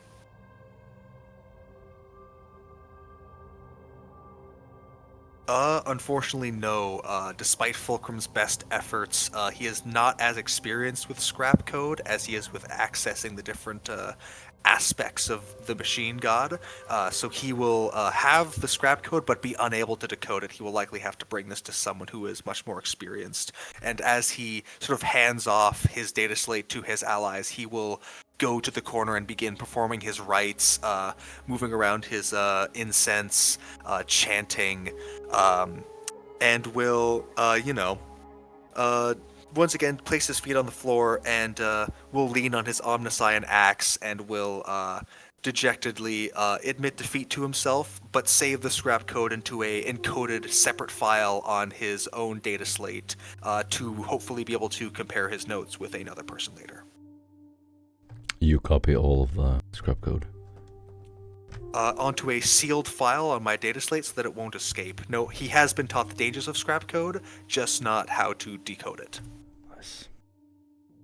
So it's password Neil, protected. Yeah. Gotcha. Neil quickly makes a bit of a comment going, "Someone call ZB."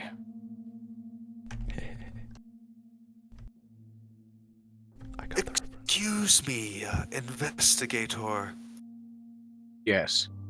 You are familiar with placing different iodes of data together, converging them to gain more knowledge in the glory of the Omnissiah, yes? To an extent. I've Then had some perhaps- experience. Then perhaps you could help me with this puzzle here if I could take you aside a moment to call upon your knowledge. You can try for certain. Especially if it involves any course. inquiry or any of the information we've been going over. I might believe be it able to might be provide of something. assistance. And Fulcrum will slide the data slate and he will mutter under his breath, "This is some data I managed to obtain from the data slate over there," gesturing with his weapon, Megadendrite. And I can't quite decode it, but perhaps you will have more luck. Oh. With one eyebrow cocked over. I see. Believe you me, if anyone has experience with the awkward combination things tend to be of some skill and then definitely luck, certainly me, or the commissar. And begins to immediately direct his attention over to the data you have presented. While you've been talking, you'll occasionally be interrupted by a large thud. As the commissar is just going round the room, picking the skirting boards. So it is checking the drawers in the desk and any other things. All right, Franz. In one of the drawers, you will find an oath cog, something used on the hive world, the Desoleum.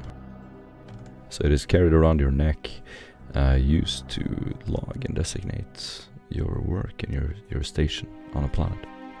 Usually used and reserved for hive worlds. This seems to be personalized for Lesterholst. It's possible that he traveled to Desoleum at some point. The oath cog is very ornate, very beautiful. It looks like a huge, kind of like a plate-sized mechanical clock with cogs moving, lots of cogs moving inside. And whenever he actually sees that, he'll whip out his data slate, furrow his brow, and start scrolling back through previous records with a look in his face as he recognizes something about this. And it's basically just what you've actually said.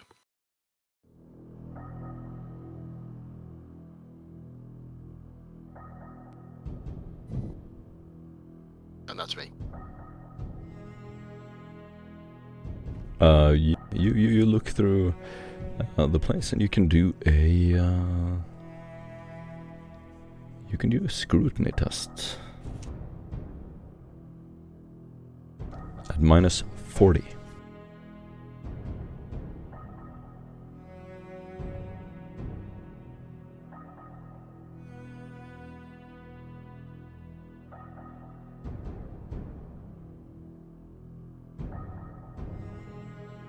Failure at -3. All right. Yeah, I'm gonna leave it at that.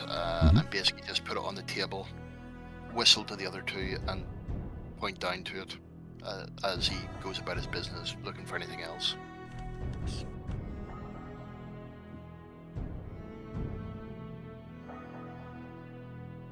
There's an old regicide set on the table. It's possible that he was playing regicide when he died. Some of the pieces have fallen on the ground. If only he made a better move. What have you found, Commissar? Some Mechanicus thing. I was rather hoping you could shed some light. It looks familiar, but I can't quite place my finger on it. May I? And Fulcrum will reach out a withered hand.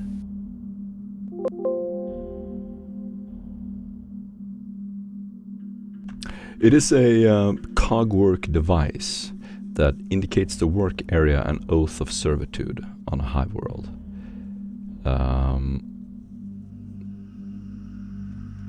Would I be able to tap into it? I don't know how technological this is, but would I be able to see where this key would access? It's not a key. The oath cogs are micro-embedded as tiny wheels, each as intricate and unique as a snowflake with brass and wire. The cogs are added as more and more oaths are taken by the oath holder. The more responsibilities they have, the more elaborate the device. I see. And is there any way to tell what responsibilities are based on their engravings, or are they totally unique? They are totally unique, but There is an internal logic to the Oathcogs of Thessalium. The cloisters of Mechanicum drones on Thessalium would know its exact functioning. But you could take a guess. You could do a knowledge Ascalon sector at -50. Alright, well, I physically can't make that test, so Fulcrum will look upon the key and he will say, and he will take a couple high detail images of it with his optical mechadendrite, and he will turn to the commissar and say, "Regretfully, I do not have the information you seek at this moment, but I promise it can be found, and I shall find it." And he will then return the insignia to where it was found. At which point Also- you see Franz go, "No, wait. Take it with you." Take This no, is a devotion. This is an icon to his devotion of servitude. Surely he would wish to be buried with it.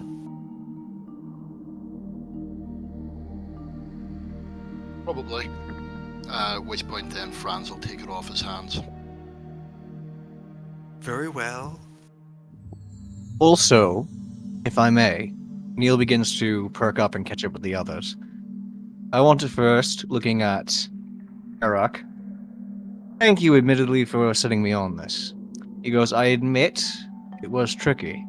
Yet, if right now the margins, success and error, are in my favor, it should imply or say, as he then makes a short wave motion with it in his hand, passing it over to you, and both his eyebrows raised briefly as he makes eye contact. Yes. Handing it back to you.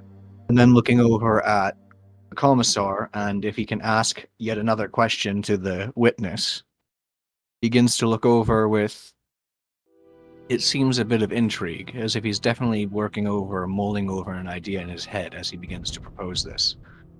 And says, apologies again. I know I said one more question before, yet another question now atop of that. You also said it seemed to be half man, half xenomorph. How much do you know about xenomorphs, if I may ask? He straightens his collar.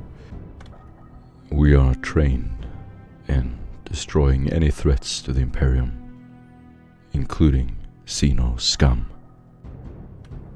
I have no Yes, personal absolutely. encounters with them beyond this, but I've heard many stories. Understood. What exactly stood out about this that made you particularly say xenomorph with what you saw, though? After all, again, you say you knew what you saw. And the catalog of enemies to the Emperor can be rather vast. Correct? Looking over at Aaron. He gave a single or nod. Franz. It was in my reporting. When I reported this to the Vigil, their responses indicated some xenomorph origin. So I see. why not a mutant? I'm not familiar with either. But yet you did use that word, as my colleague has said. Exactly. It is what the Vigil told me.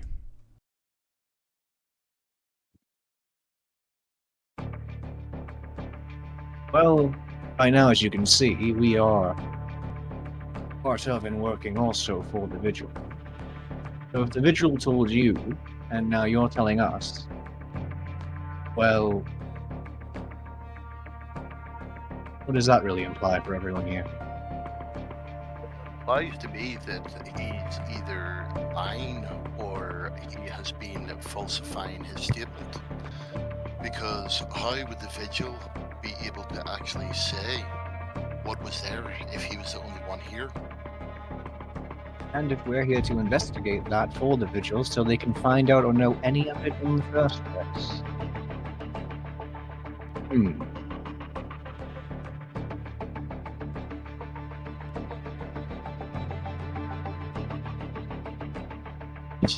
Why don't you start telling us the truth, Thor? We may have to, make things uncomfortable for you. Hearing that, Fulcrum is going to cover the exit. There's no need for that. There's no need for that. He's not making it obvious. He's just standing by the exit just to, make sure he doesn't run. I am telling the truth. And we would love to believe you. But first, evidence is evidence. And a story has gaps. It's something I'm certain you especially, being, of course, in the line of work you're in, would know. We need to fill. Can you help us fill any of those gaps? Or is there something else and somewhere else we should be looking?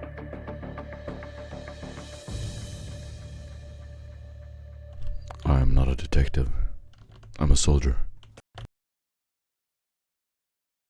And intel is extremely important, isn't it?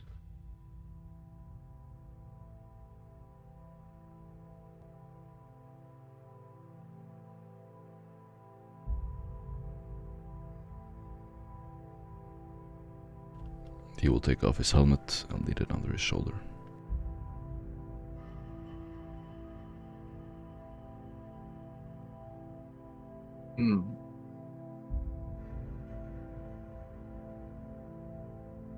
Looking over at Franz. How presently are the notes seeming to go, with what we seem to have found here?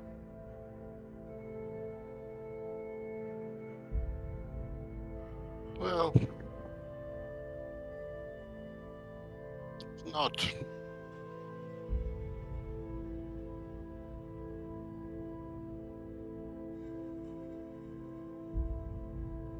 I think our friend should come and have a longer chat with us. If possible, yes. Again, no ill will towards you at all, sir. Just, we really need to try and make certain we, lifted every stone we can in our search. Presumably it'll be alright for us to have further discussion with you, including later on, if we may. His After all, sweaty black curly hair lays glued to his skin. Right. He raises his chin slightly. I failed at my duty. My post is finished. Yes. Wouldn't you be even more eager then, though, to assist with correcting this? After all, the only excuse of positivity you can get from a failure is a lesson. And again, we're just asking for information. He will keep repeating at these inquiries that he is doing his job and he is as eager as he can possibly get. Right. Well, dig where we can. Looking over at Franz and then beginning to take a few steps back quickly over to Karak and looking again at the scene of said counselor.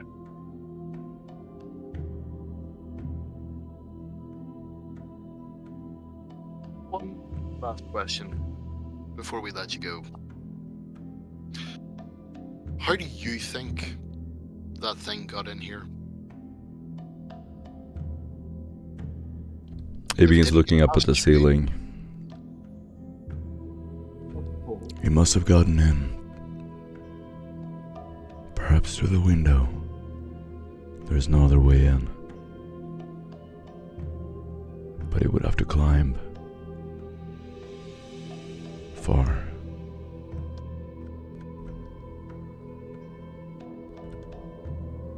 I think Lester's window was open.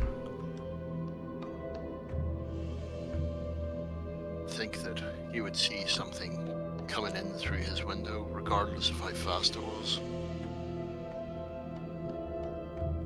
I again was stationed in the hall. No, sorry, that wasn't a question. Then he's just going to be looking at the window, and he'll have a look out, judging the height. You hear this intense whistling of the wind. In the distance you will see the city and the sparkling of light through the evening air. It is a wonderful fresh breeze of air.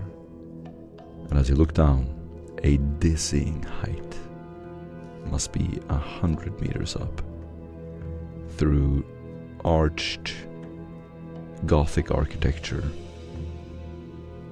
shelves and flat walls. It is almost unimaginable that anything could climb or ascend that. And Fran's gonna have a look and see if there's any other buildings roughly around about the same height within grappling distance, or Nothing at all nearby. You do notice by the opening of the window, which has been shattered, of course, and is open, there is some residue of blood.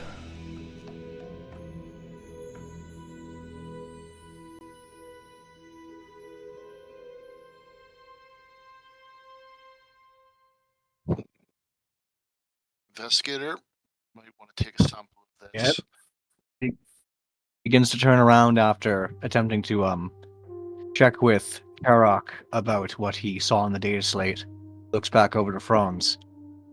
Begins to walk over, keeping an eye on their witness the entire time. Sniff something out.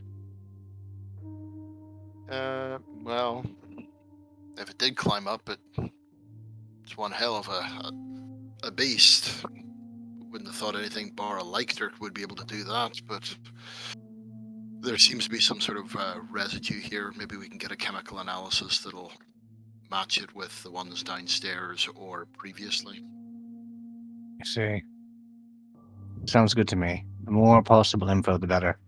Then if it And is, if it has any any excuse of like there's objectivity to someone's it, cleaning, well, it sounds like someone might be cleaning house.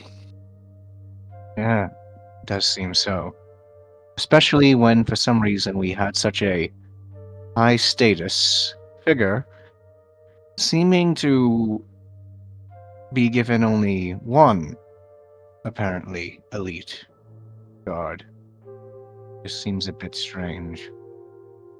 Yet, yes, begins to take out some of his kit and is working on trying to get a hold of some of the residue and taking a sample. Also, He does seem kind when of beat up consider- about it. He does seem kind of beat up about it. I say we go, we let him get pissed, and we have him followed. sounds good to me. I'll have to fill in Karak, though, soon. And find out what he exactly wanted off the data slate I gave him. Also, one other quick note.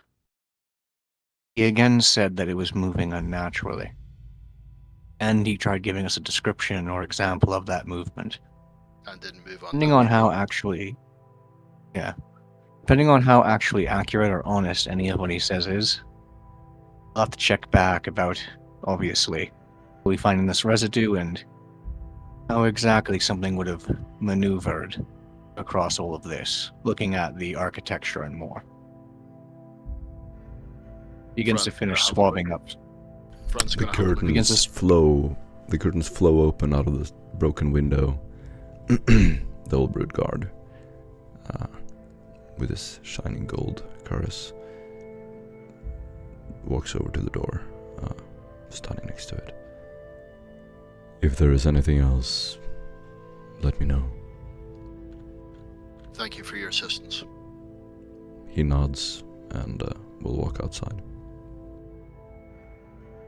And he's going to say luck. in his terms to the, what do you call it, investigator, I, being put on the spot, would happen to believe that he is telling us the truth and what he saw.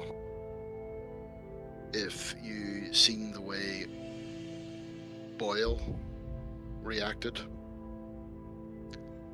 to one of these mutant creatures, obviously someone with a more elite training in dealing with these things could potentially have acted, but his mind is trying to protect him from what he did see. Hmm. The trepidations of the warp are indeed harrowing.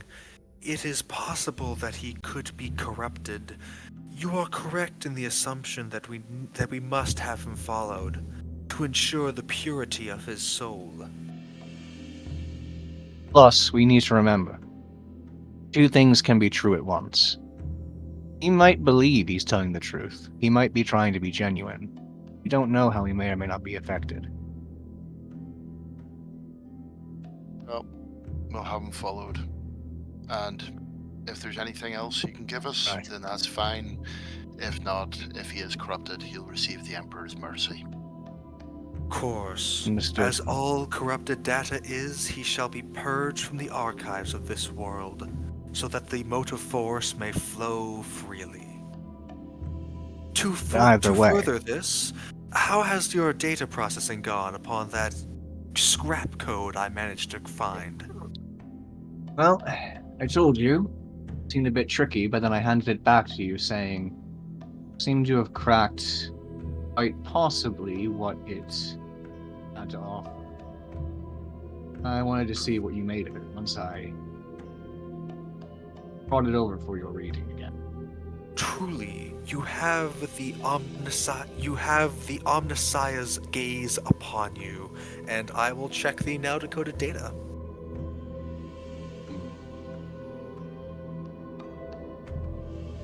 You also need to remember, obviously, to still check the other information we have, including perhaps that criminal list. Whoever their targets are, that can let us know who they're paying attention to and what they exactly are looking for. Hopefully. Of course, of course.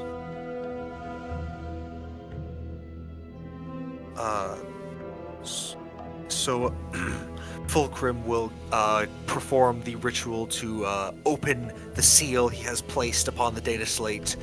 He will enter in his sacred password, and he will pull up the data which has been decoded by the investigator.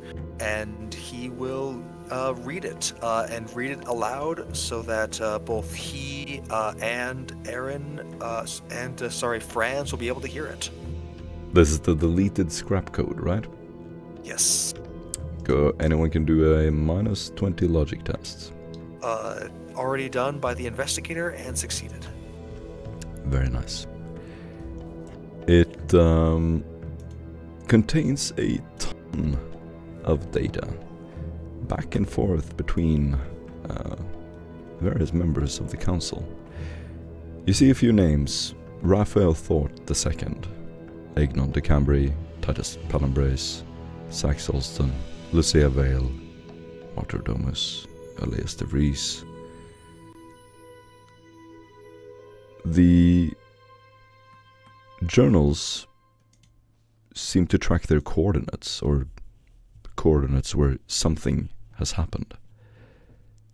You can see an endless list of hundreds of coordinates under each entry of each name. This would have been, even before this was deleted, this would have been something that was hidden quite well. Not something meant for to communicate to anyone else. It also mentions some rumors about each of the counselors. The rumors seem to be quite common. These seems to be instructions. It's unclear exactly who they're intended for.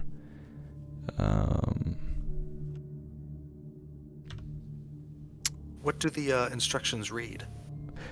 The instructions read to follow them, to follow this the counselor. So it seems that he was giving orders for someone to follow at least one of the counselors. There are various rumors and things connected to each counselor. For instance, with Egnon de Cambrai. There are rumors that he's purging records of a mutant uprising. He seems, the senator seems ready to, or at least to be digging out dirt on the other councillors. For Elias de Vries, the vice councillor, there are suggestions that he's been silencing witnesses in his Xenos dealings. Hiding the judgment of people involved in Xeno. There are accusations against martyred Domus that he is fudging some judgments against people involved in Xenos. Lucia Vale has gathered accusations of her being a heretic. The nickname Puppet Master. Sax Holston rumors that he is smuggling things through Pottergrim of Xenos origin. Titus Palambrace rumors that he has a mechanical eye of Xenos origin. That he can't help indulging in his own relics that he captures from various people in the Vale district. And on and on. Well, now this is a veritable wellspring of information.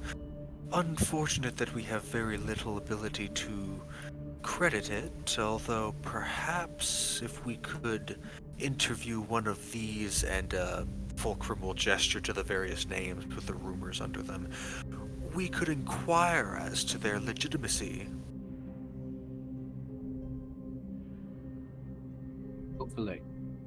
As said, we look into a lot of who and what they're looking into, or at. But they're not giving us a straight answer. Help lead us to the right question. And people. There is also one surviving message in this string of messages back and forth of orders to someone. You can do a... this file is completely just chopped up. You could do a tech use test at -40 to try to collect it all correctly. Would my Mind Impulse unit make it a -30, giving with a +10 to tech use? Sure. Alright, perfect. That'll be 3 additional. As Karak will, seeing this file remain corrupted, he will take his blessed unguents and his sacred incense, and he will once again perform his ritual of decorruption, chanting and almost dancing. It takes a few minutes to complete the ritual as this slow, methodical dance completes a perfect circle around the data slate, placed floating gently in the air. And he will have, after having completed the dance, basically drawing out a circle which extends into a Fibonacci spiral as his hands wave around it, the incense burning below his wrists and arms, swinging as he draws this spiral, and finally as he completes the motion, he will have completed his chant, which would have been the entire equation of gravity. That is specifically the dark matter equation of gravity, not the equation of gravity between two planets. The message, it is unclear who it's from or who it is intended for, but it reads as follows. I hope this message finds you well, though I fear that I must impart some deeply troubling information. The rumors circulating are true, and the terrifying mutation is in the hands of the major houses. Perhaps they are unwitting pawns in a grander scheme. The details seem vague, but the implications are chilling. It seems that a single bite or scratch from one of these afflicted individuals is enough to trigger the onset of the mutation, causing the victim's body to undergo a horrifying metamorphosis.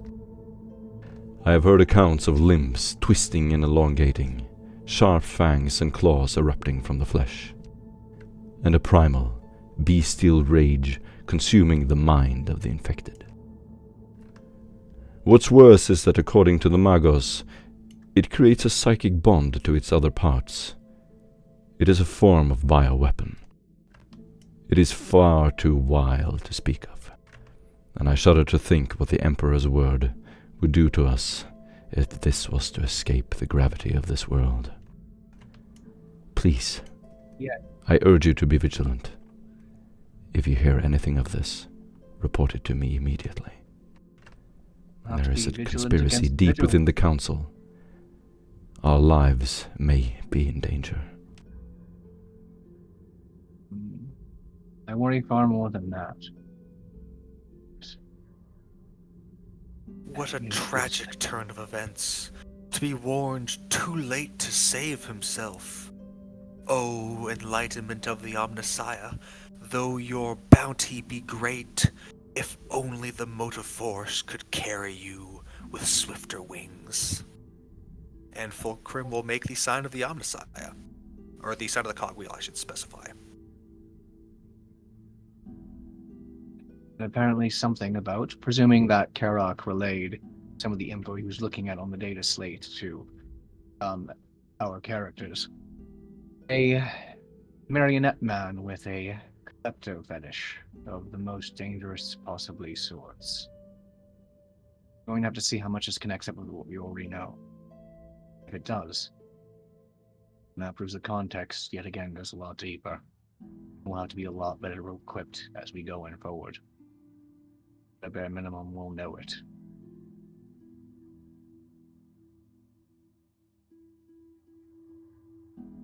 And if you happen to look towards Franz, you'll see his face has gone slightly white as he scratches what he called his neck.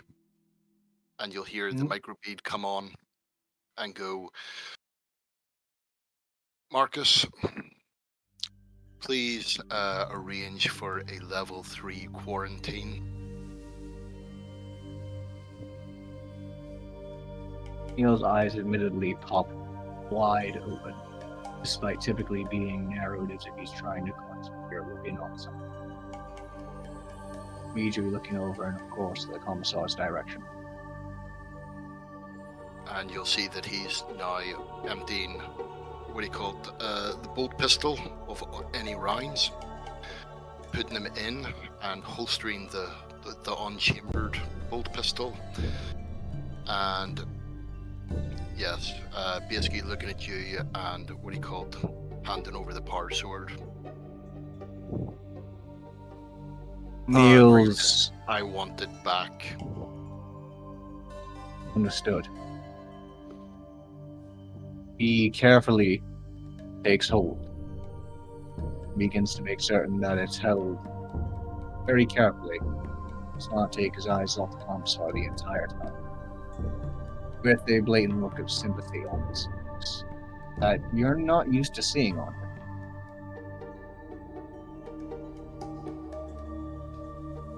I don't know how much use it would be, but if you still have those shackles, I would suggest now would potentially be a time. Right. I don't know how much use it'd be, but it's worth taking. Right. Countermeasures. Hopefully, we'll find it was fine of the way. Rather safe than sorry. He begins to take up the shot. But I believe your cognition has surpassed mine for a moment. May I ask what you intend to do? During the fight outside, I was injured by one of those creatures mightily, but if we've just heard what potentially could happen, I may potentially be infected. Oh dear. This is cause for concern. Should, More for me than you. after having heard about what those creatures can do, I believe we are both gravely in danger. I'd say more than both of us. As Neil, again, looks very reluctant, but is going to proceed as professionally necessary, and has been recommended, admittedly, by Commissar anyhow. You hear the shackles jingle. You've already been out. He approaches behind you. And begins getting on with the duty. Yep, and there's no hesitation, no signs of struggle. Just lets him get on with it. As you mention being bitten and reading this note, you begin to notice if you pull down the armor on your forearm, there is a slight scratchiness to it. It seems to be almost irritated, a bit swollen. You're not sure what it is, but might not be related. May we hope a speedy identification will prevent any further issue. Thank you, Commissar. And as he begins to lower the chains now that they are applied and the shackles are handled, you see him also, as he says that, with his breath exhaling, lowers his head a bit and very clearly says under it to strictly the Commissar, hoping he's all right, saying just in case. So sorry. Well, if it is anything, I'm ready to burn and purge in fire. I see. I hope to see you definitely out of that fire anyhow. Right. Well, And the then Emperor take goes protect. Hopefully, with a bit of a sarcastic smirk returned to his face as he takes his steps back and finds himself standing next to Kara. Right.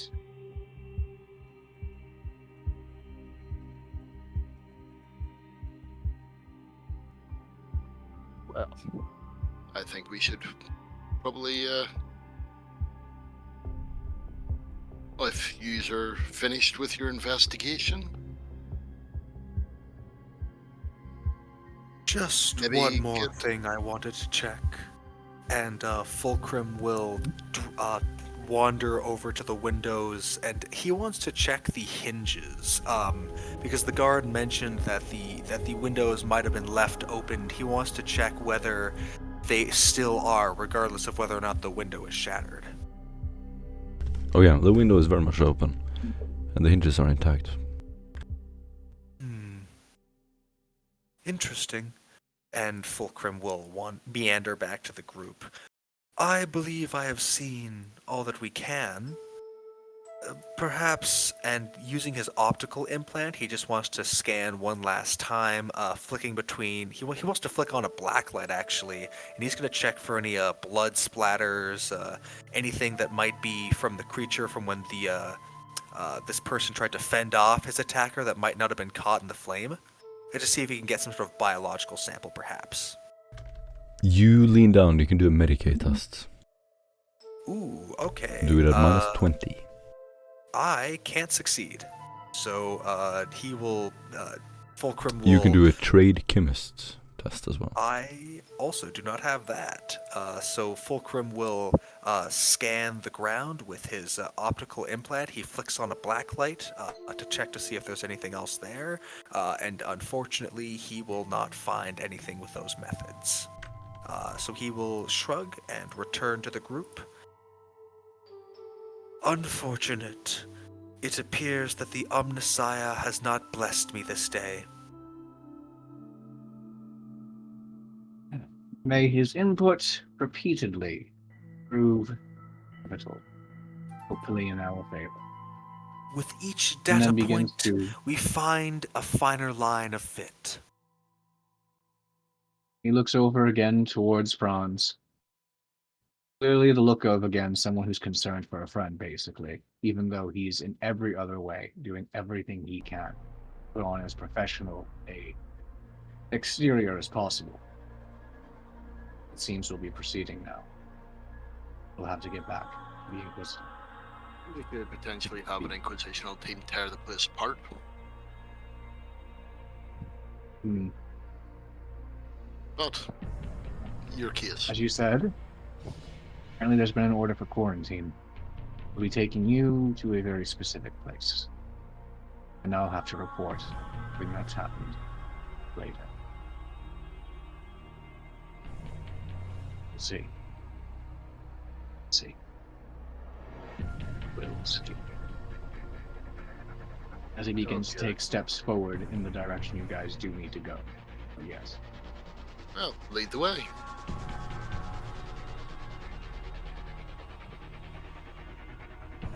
And I'll just follow in lockstep behind you. Mm-hmm.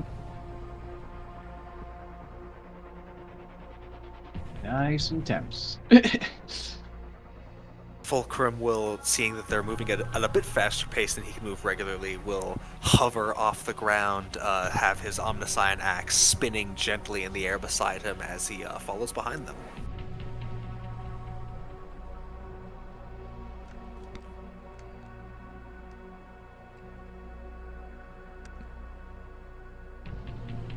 Okay.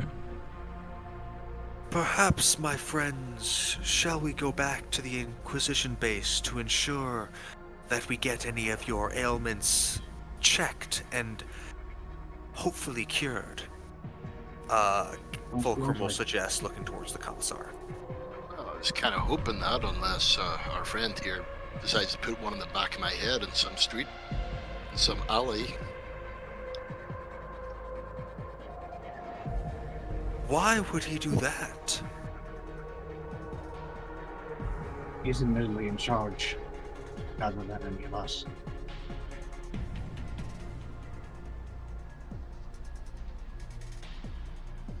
Well, That's what you said.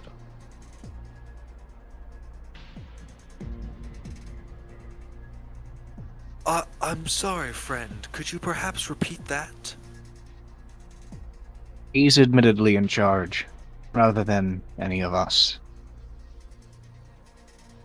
Wouldn't that make us less desire to strike him down?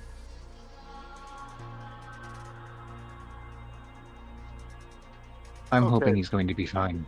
Well, let's go back But to I the do need to. base then. Yes, Of course. Yes. most promptly. Yes, preferably. Begins to proceed I farther believe out. your vehicle was damaged during the fighting. Will we be able to requisition another here? When at first moving towards the direction he remembered the vehicle being in, hearing that reminder, he pauses. Very, very briefly. And looks up and goes, I don't believe so. Unless we called it in. I'll do so. And we'll see what happens from there. Begins to take out the comms.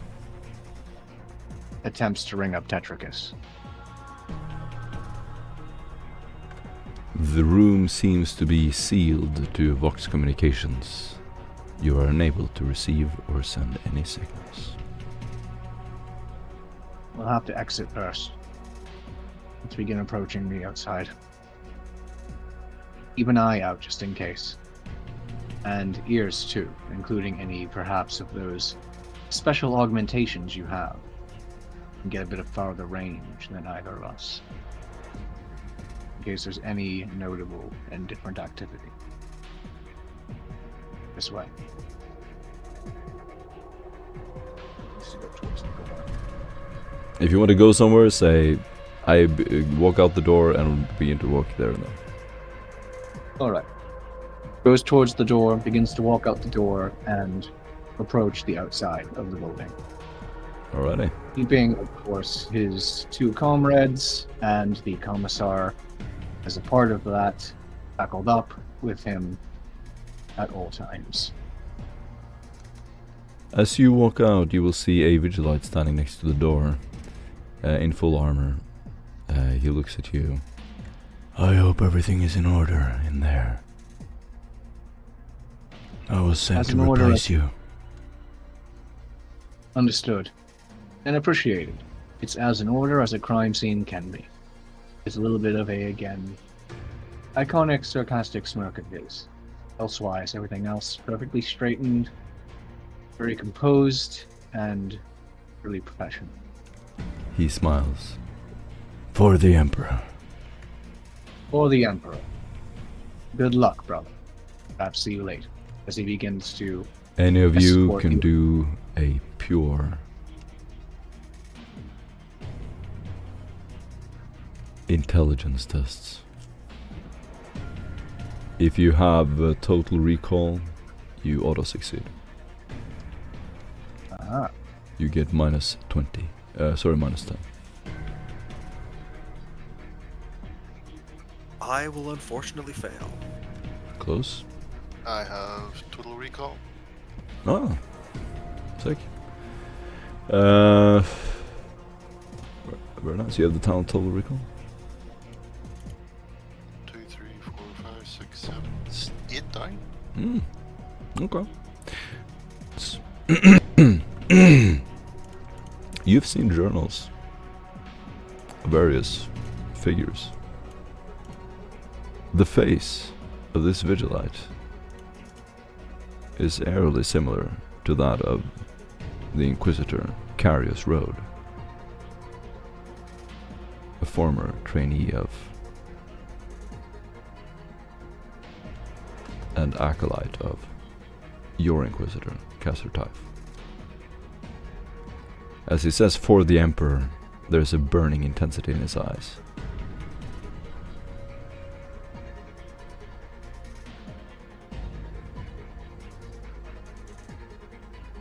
You're under no doubt that this is the Inquisitor himself, in disguise.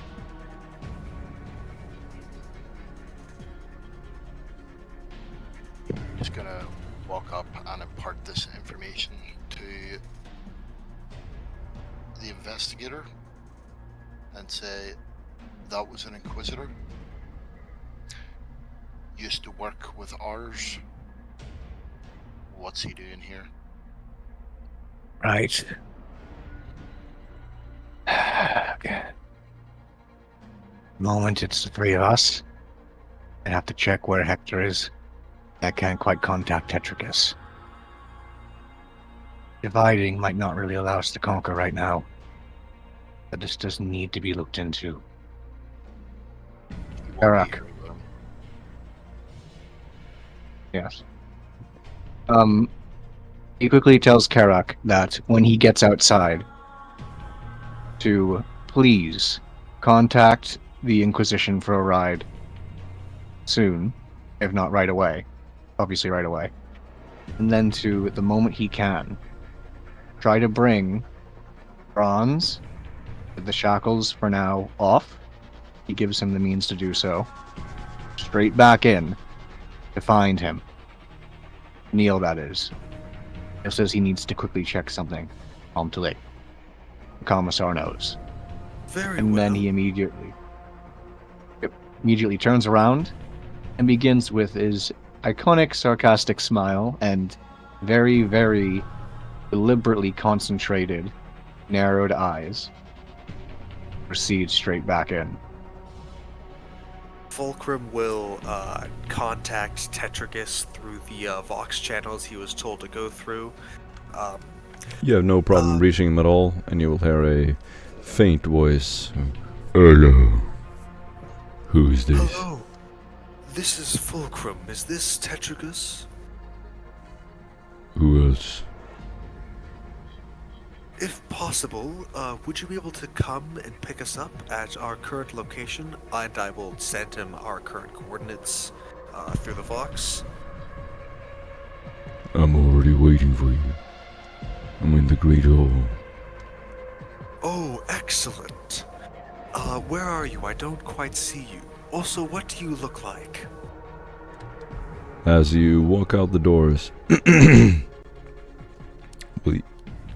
so you're still physically in the hallway, right outside the door where Icarus is, Carius. From my understanding. Right, we just walked out of the hall into the room, and Okay. and as I walking out, I was doing the Vox thing. Alright. Yeah, it tells you that he is in the Grand Hall, waiting for you. I will.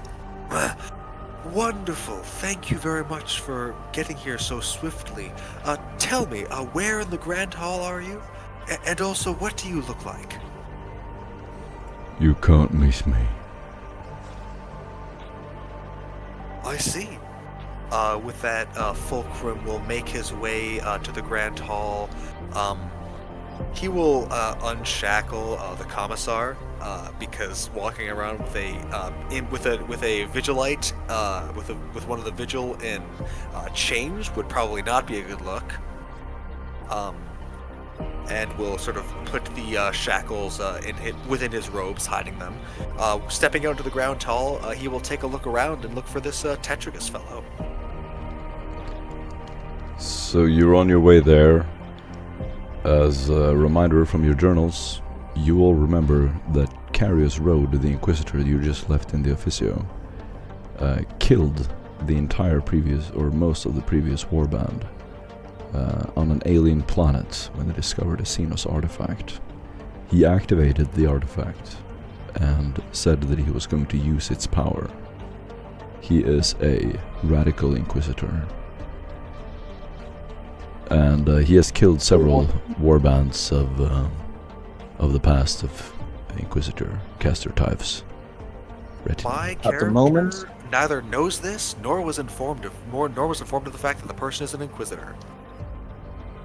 I was going to say everyone, except now I realize the majority of the people here are new.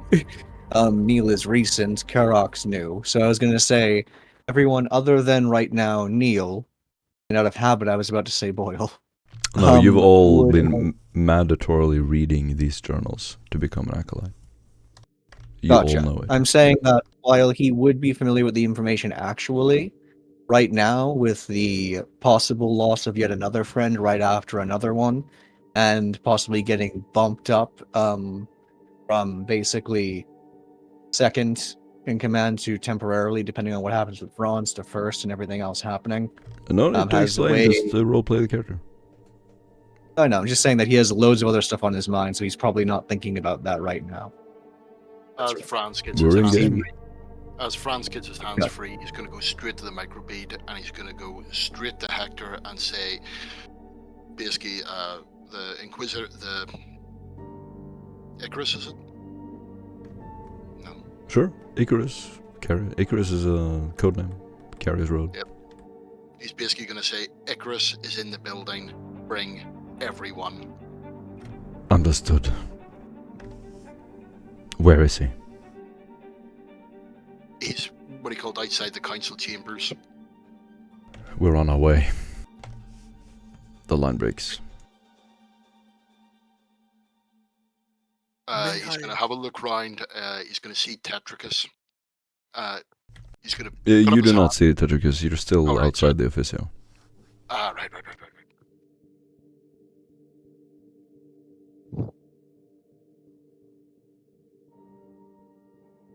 As Neil is beginning to move down the corridor, having re-entered the building, he tries to keep a safe distance or wide berth, effectively, from the apparently Inquisitor who just came, dressed as another vigil. He's trying to see if he can hear any sort of information or see any sort of details, observe anything that might give anything else away, while racking his brain, going, another Inquisitor, not ours. Different one here. Working for the Inquisition. We're doing the investigation. Who and why? Why is this? This is something that's right on the forefront of my mind, but I can't seem to get their name. He's more than prepared with one hand at the go to pull out at any moment his last pistol. But again, he's just in his carapace.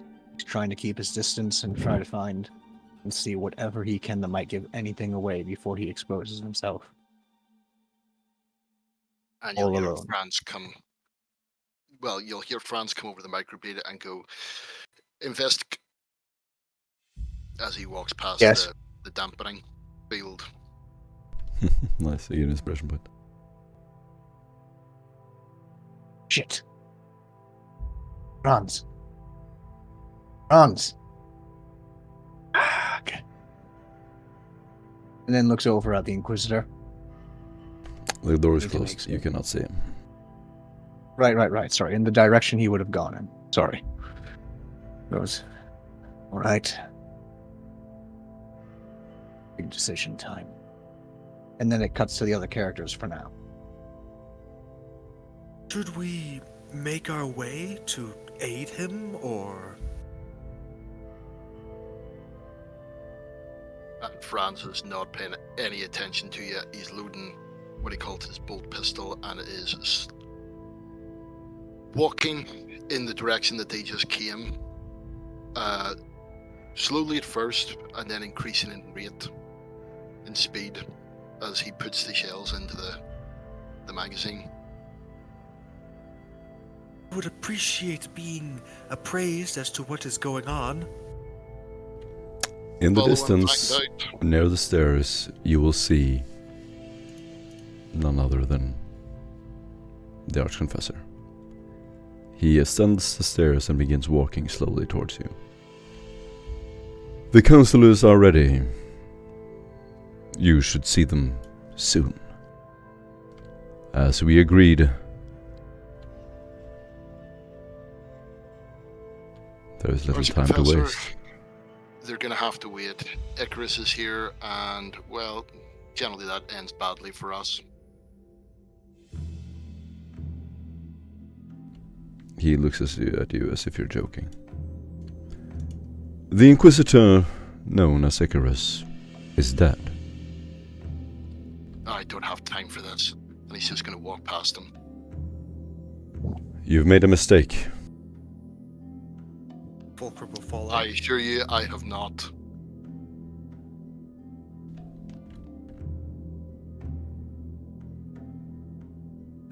Where is he? He's going back to the counselor's room. We were carrying out the investigation. What he's going there for, I don't know. But there must be something.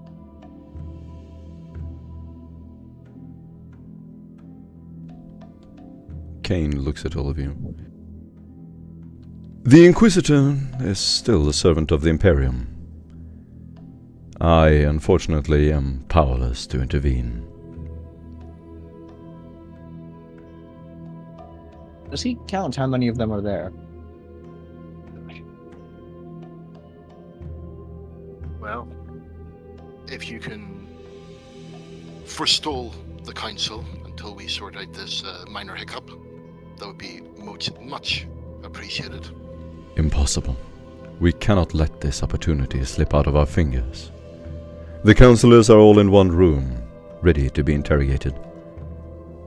It is now or never.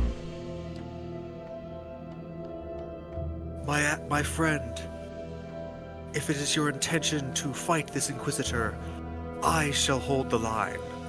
If you shall do battle upon the field of diplomacy, I shall hold the Inquisitor upon the field of war. Kane recoils as at you saying this. The Inquisitor is a servant of the Imperium, as are you. What gives you the right to start a war in the Chancellery? Acolyte? I'm sure that it was a figure of speech. I would hope it is. Of course, my planet is, as I have said before, rather primitive compared to the modern Imperium, and we use metaphor and language as such. I apologize for the miscommunication. This does tend to happen a lot. It is mentioned on my file.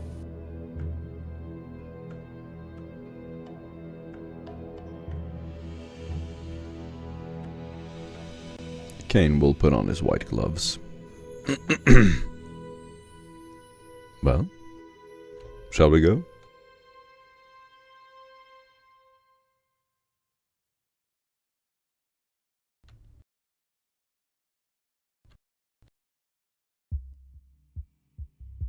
Go help the investigator. After you, my lord.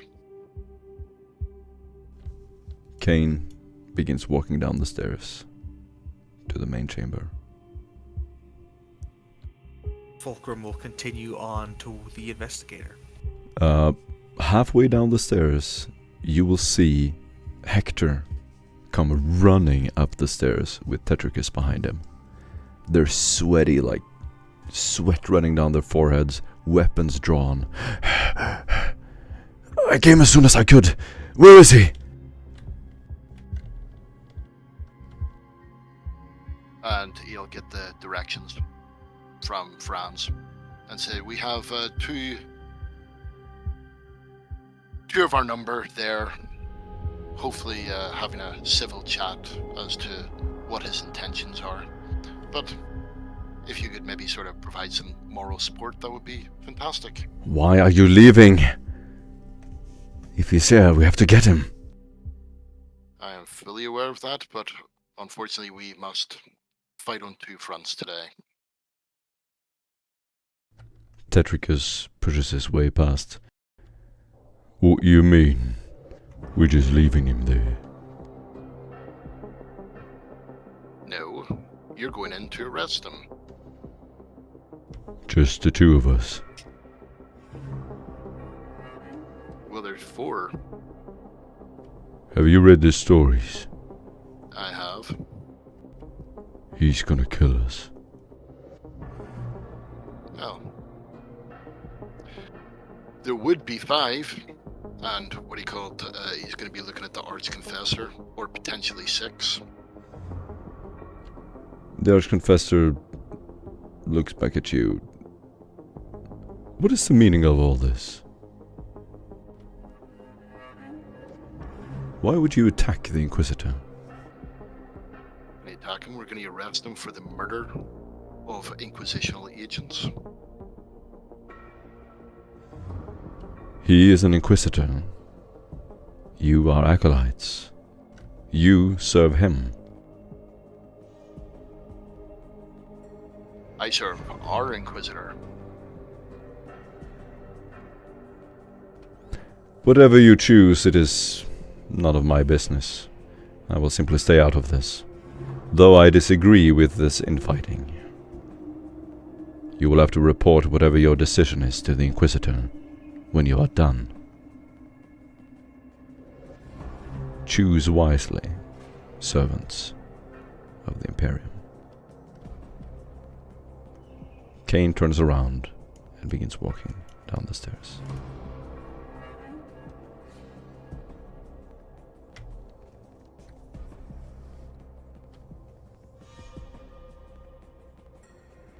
Well, And I think maybe that's where we can leave it for this week. Yeah. For now. It's a good place to leave it. It's big. We might Yeah, need I some was more gonna say people. that was while really sad, really good. We might need some more people in here to make a decision. Especially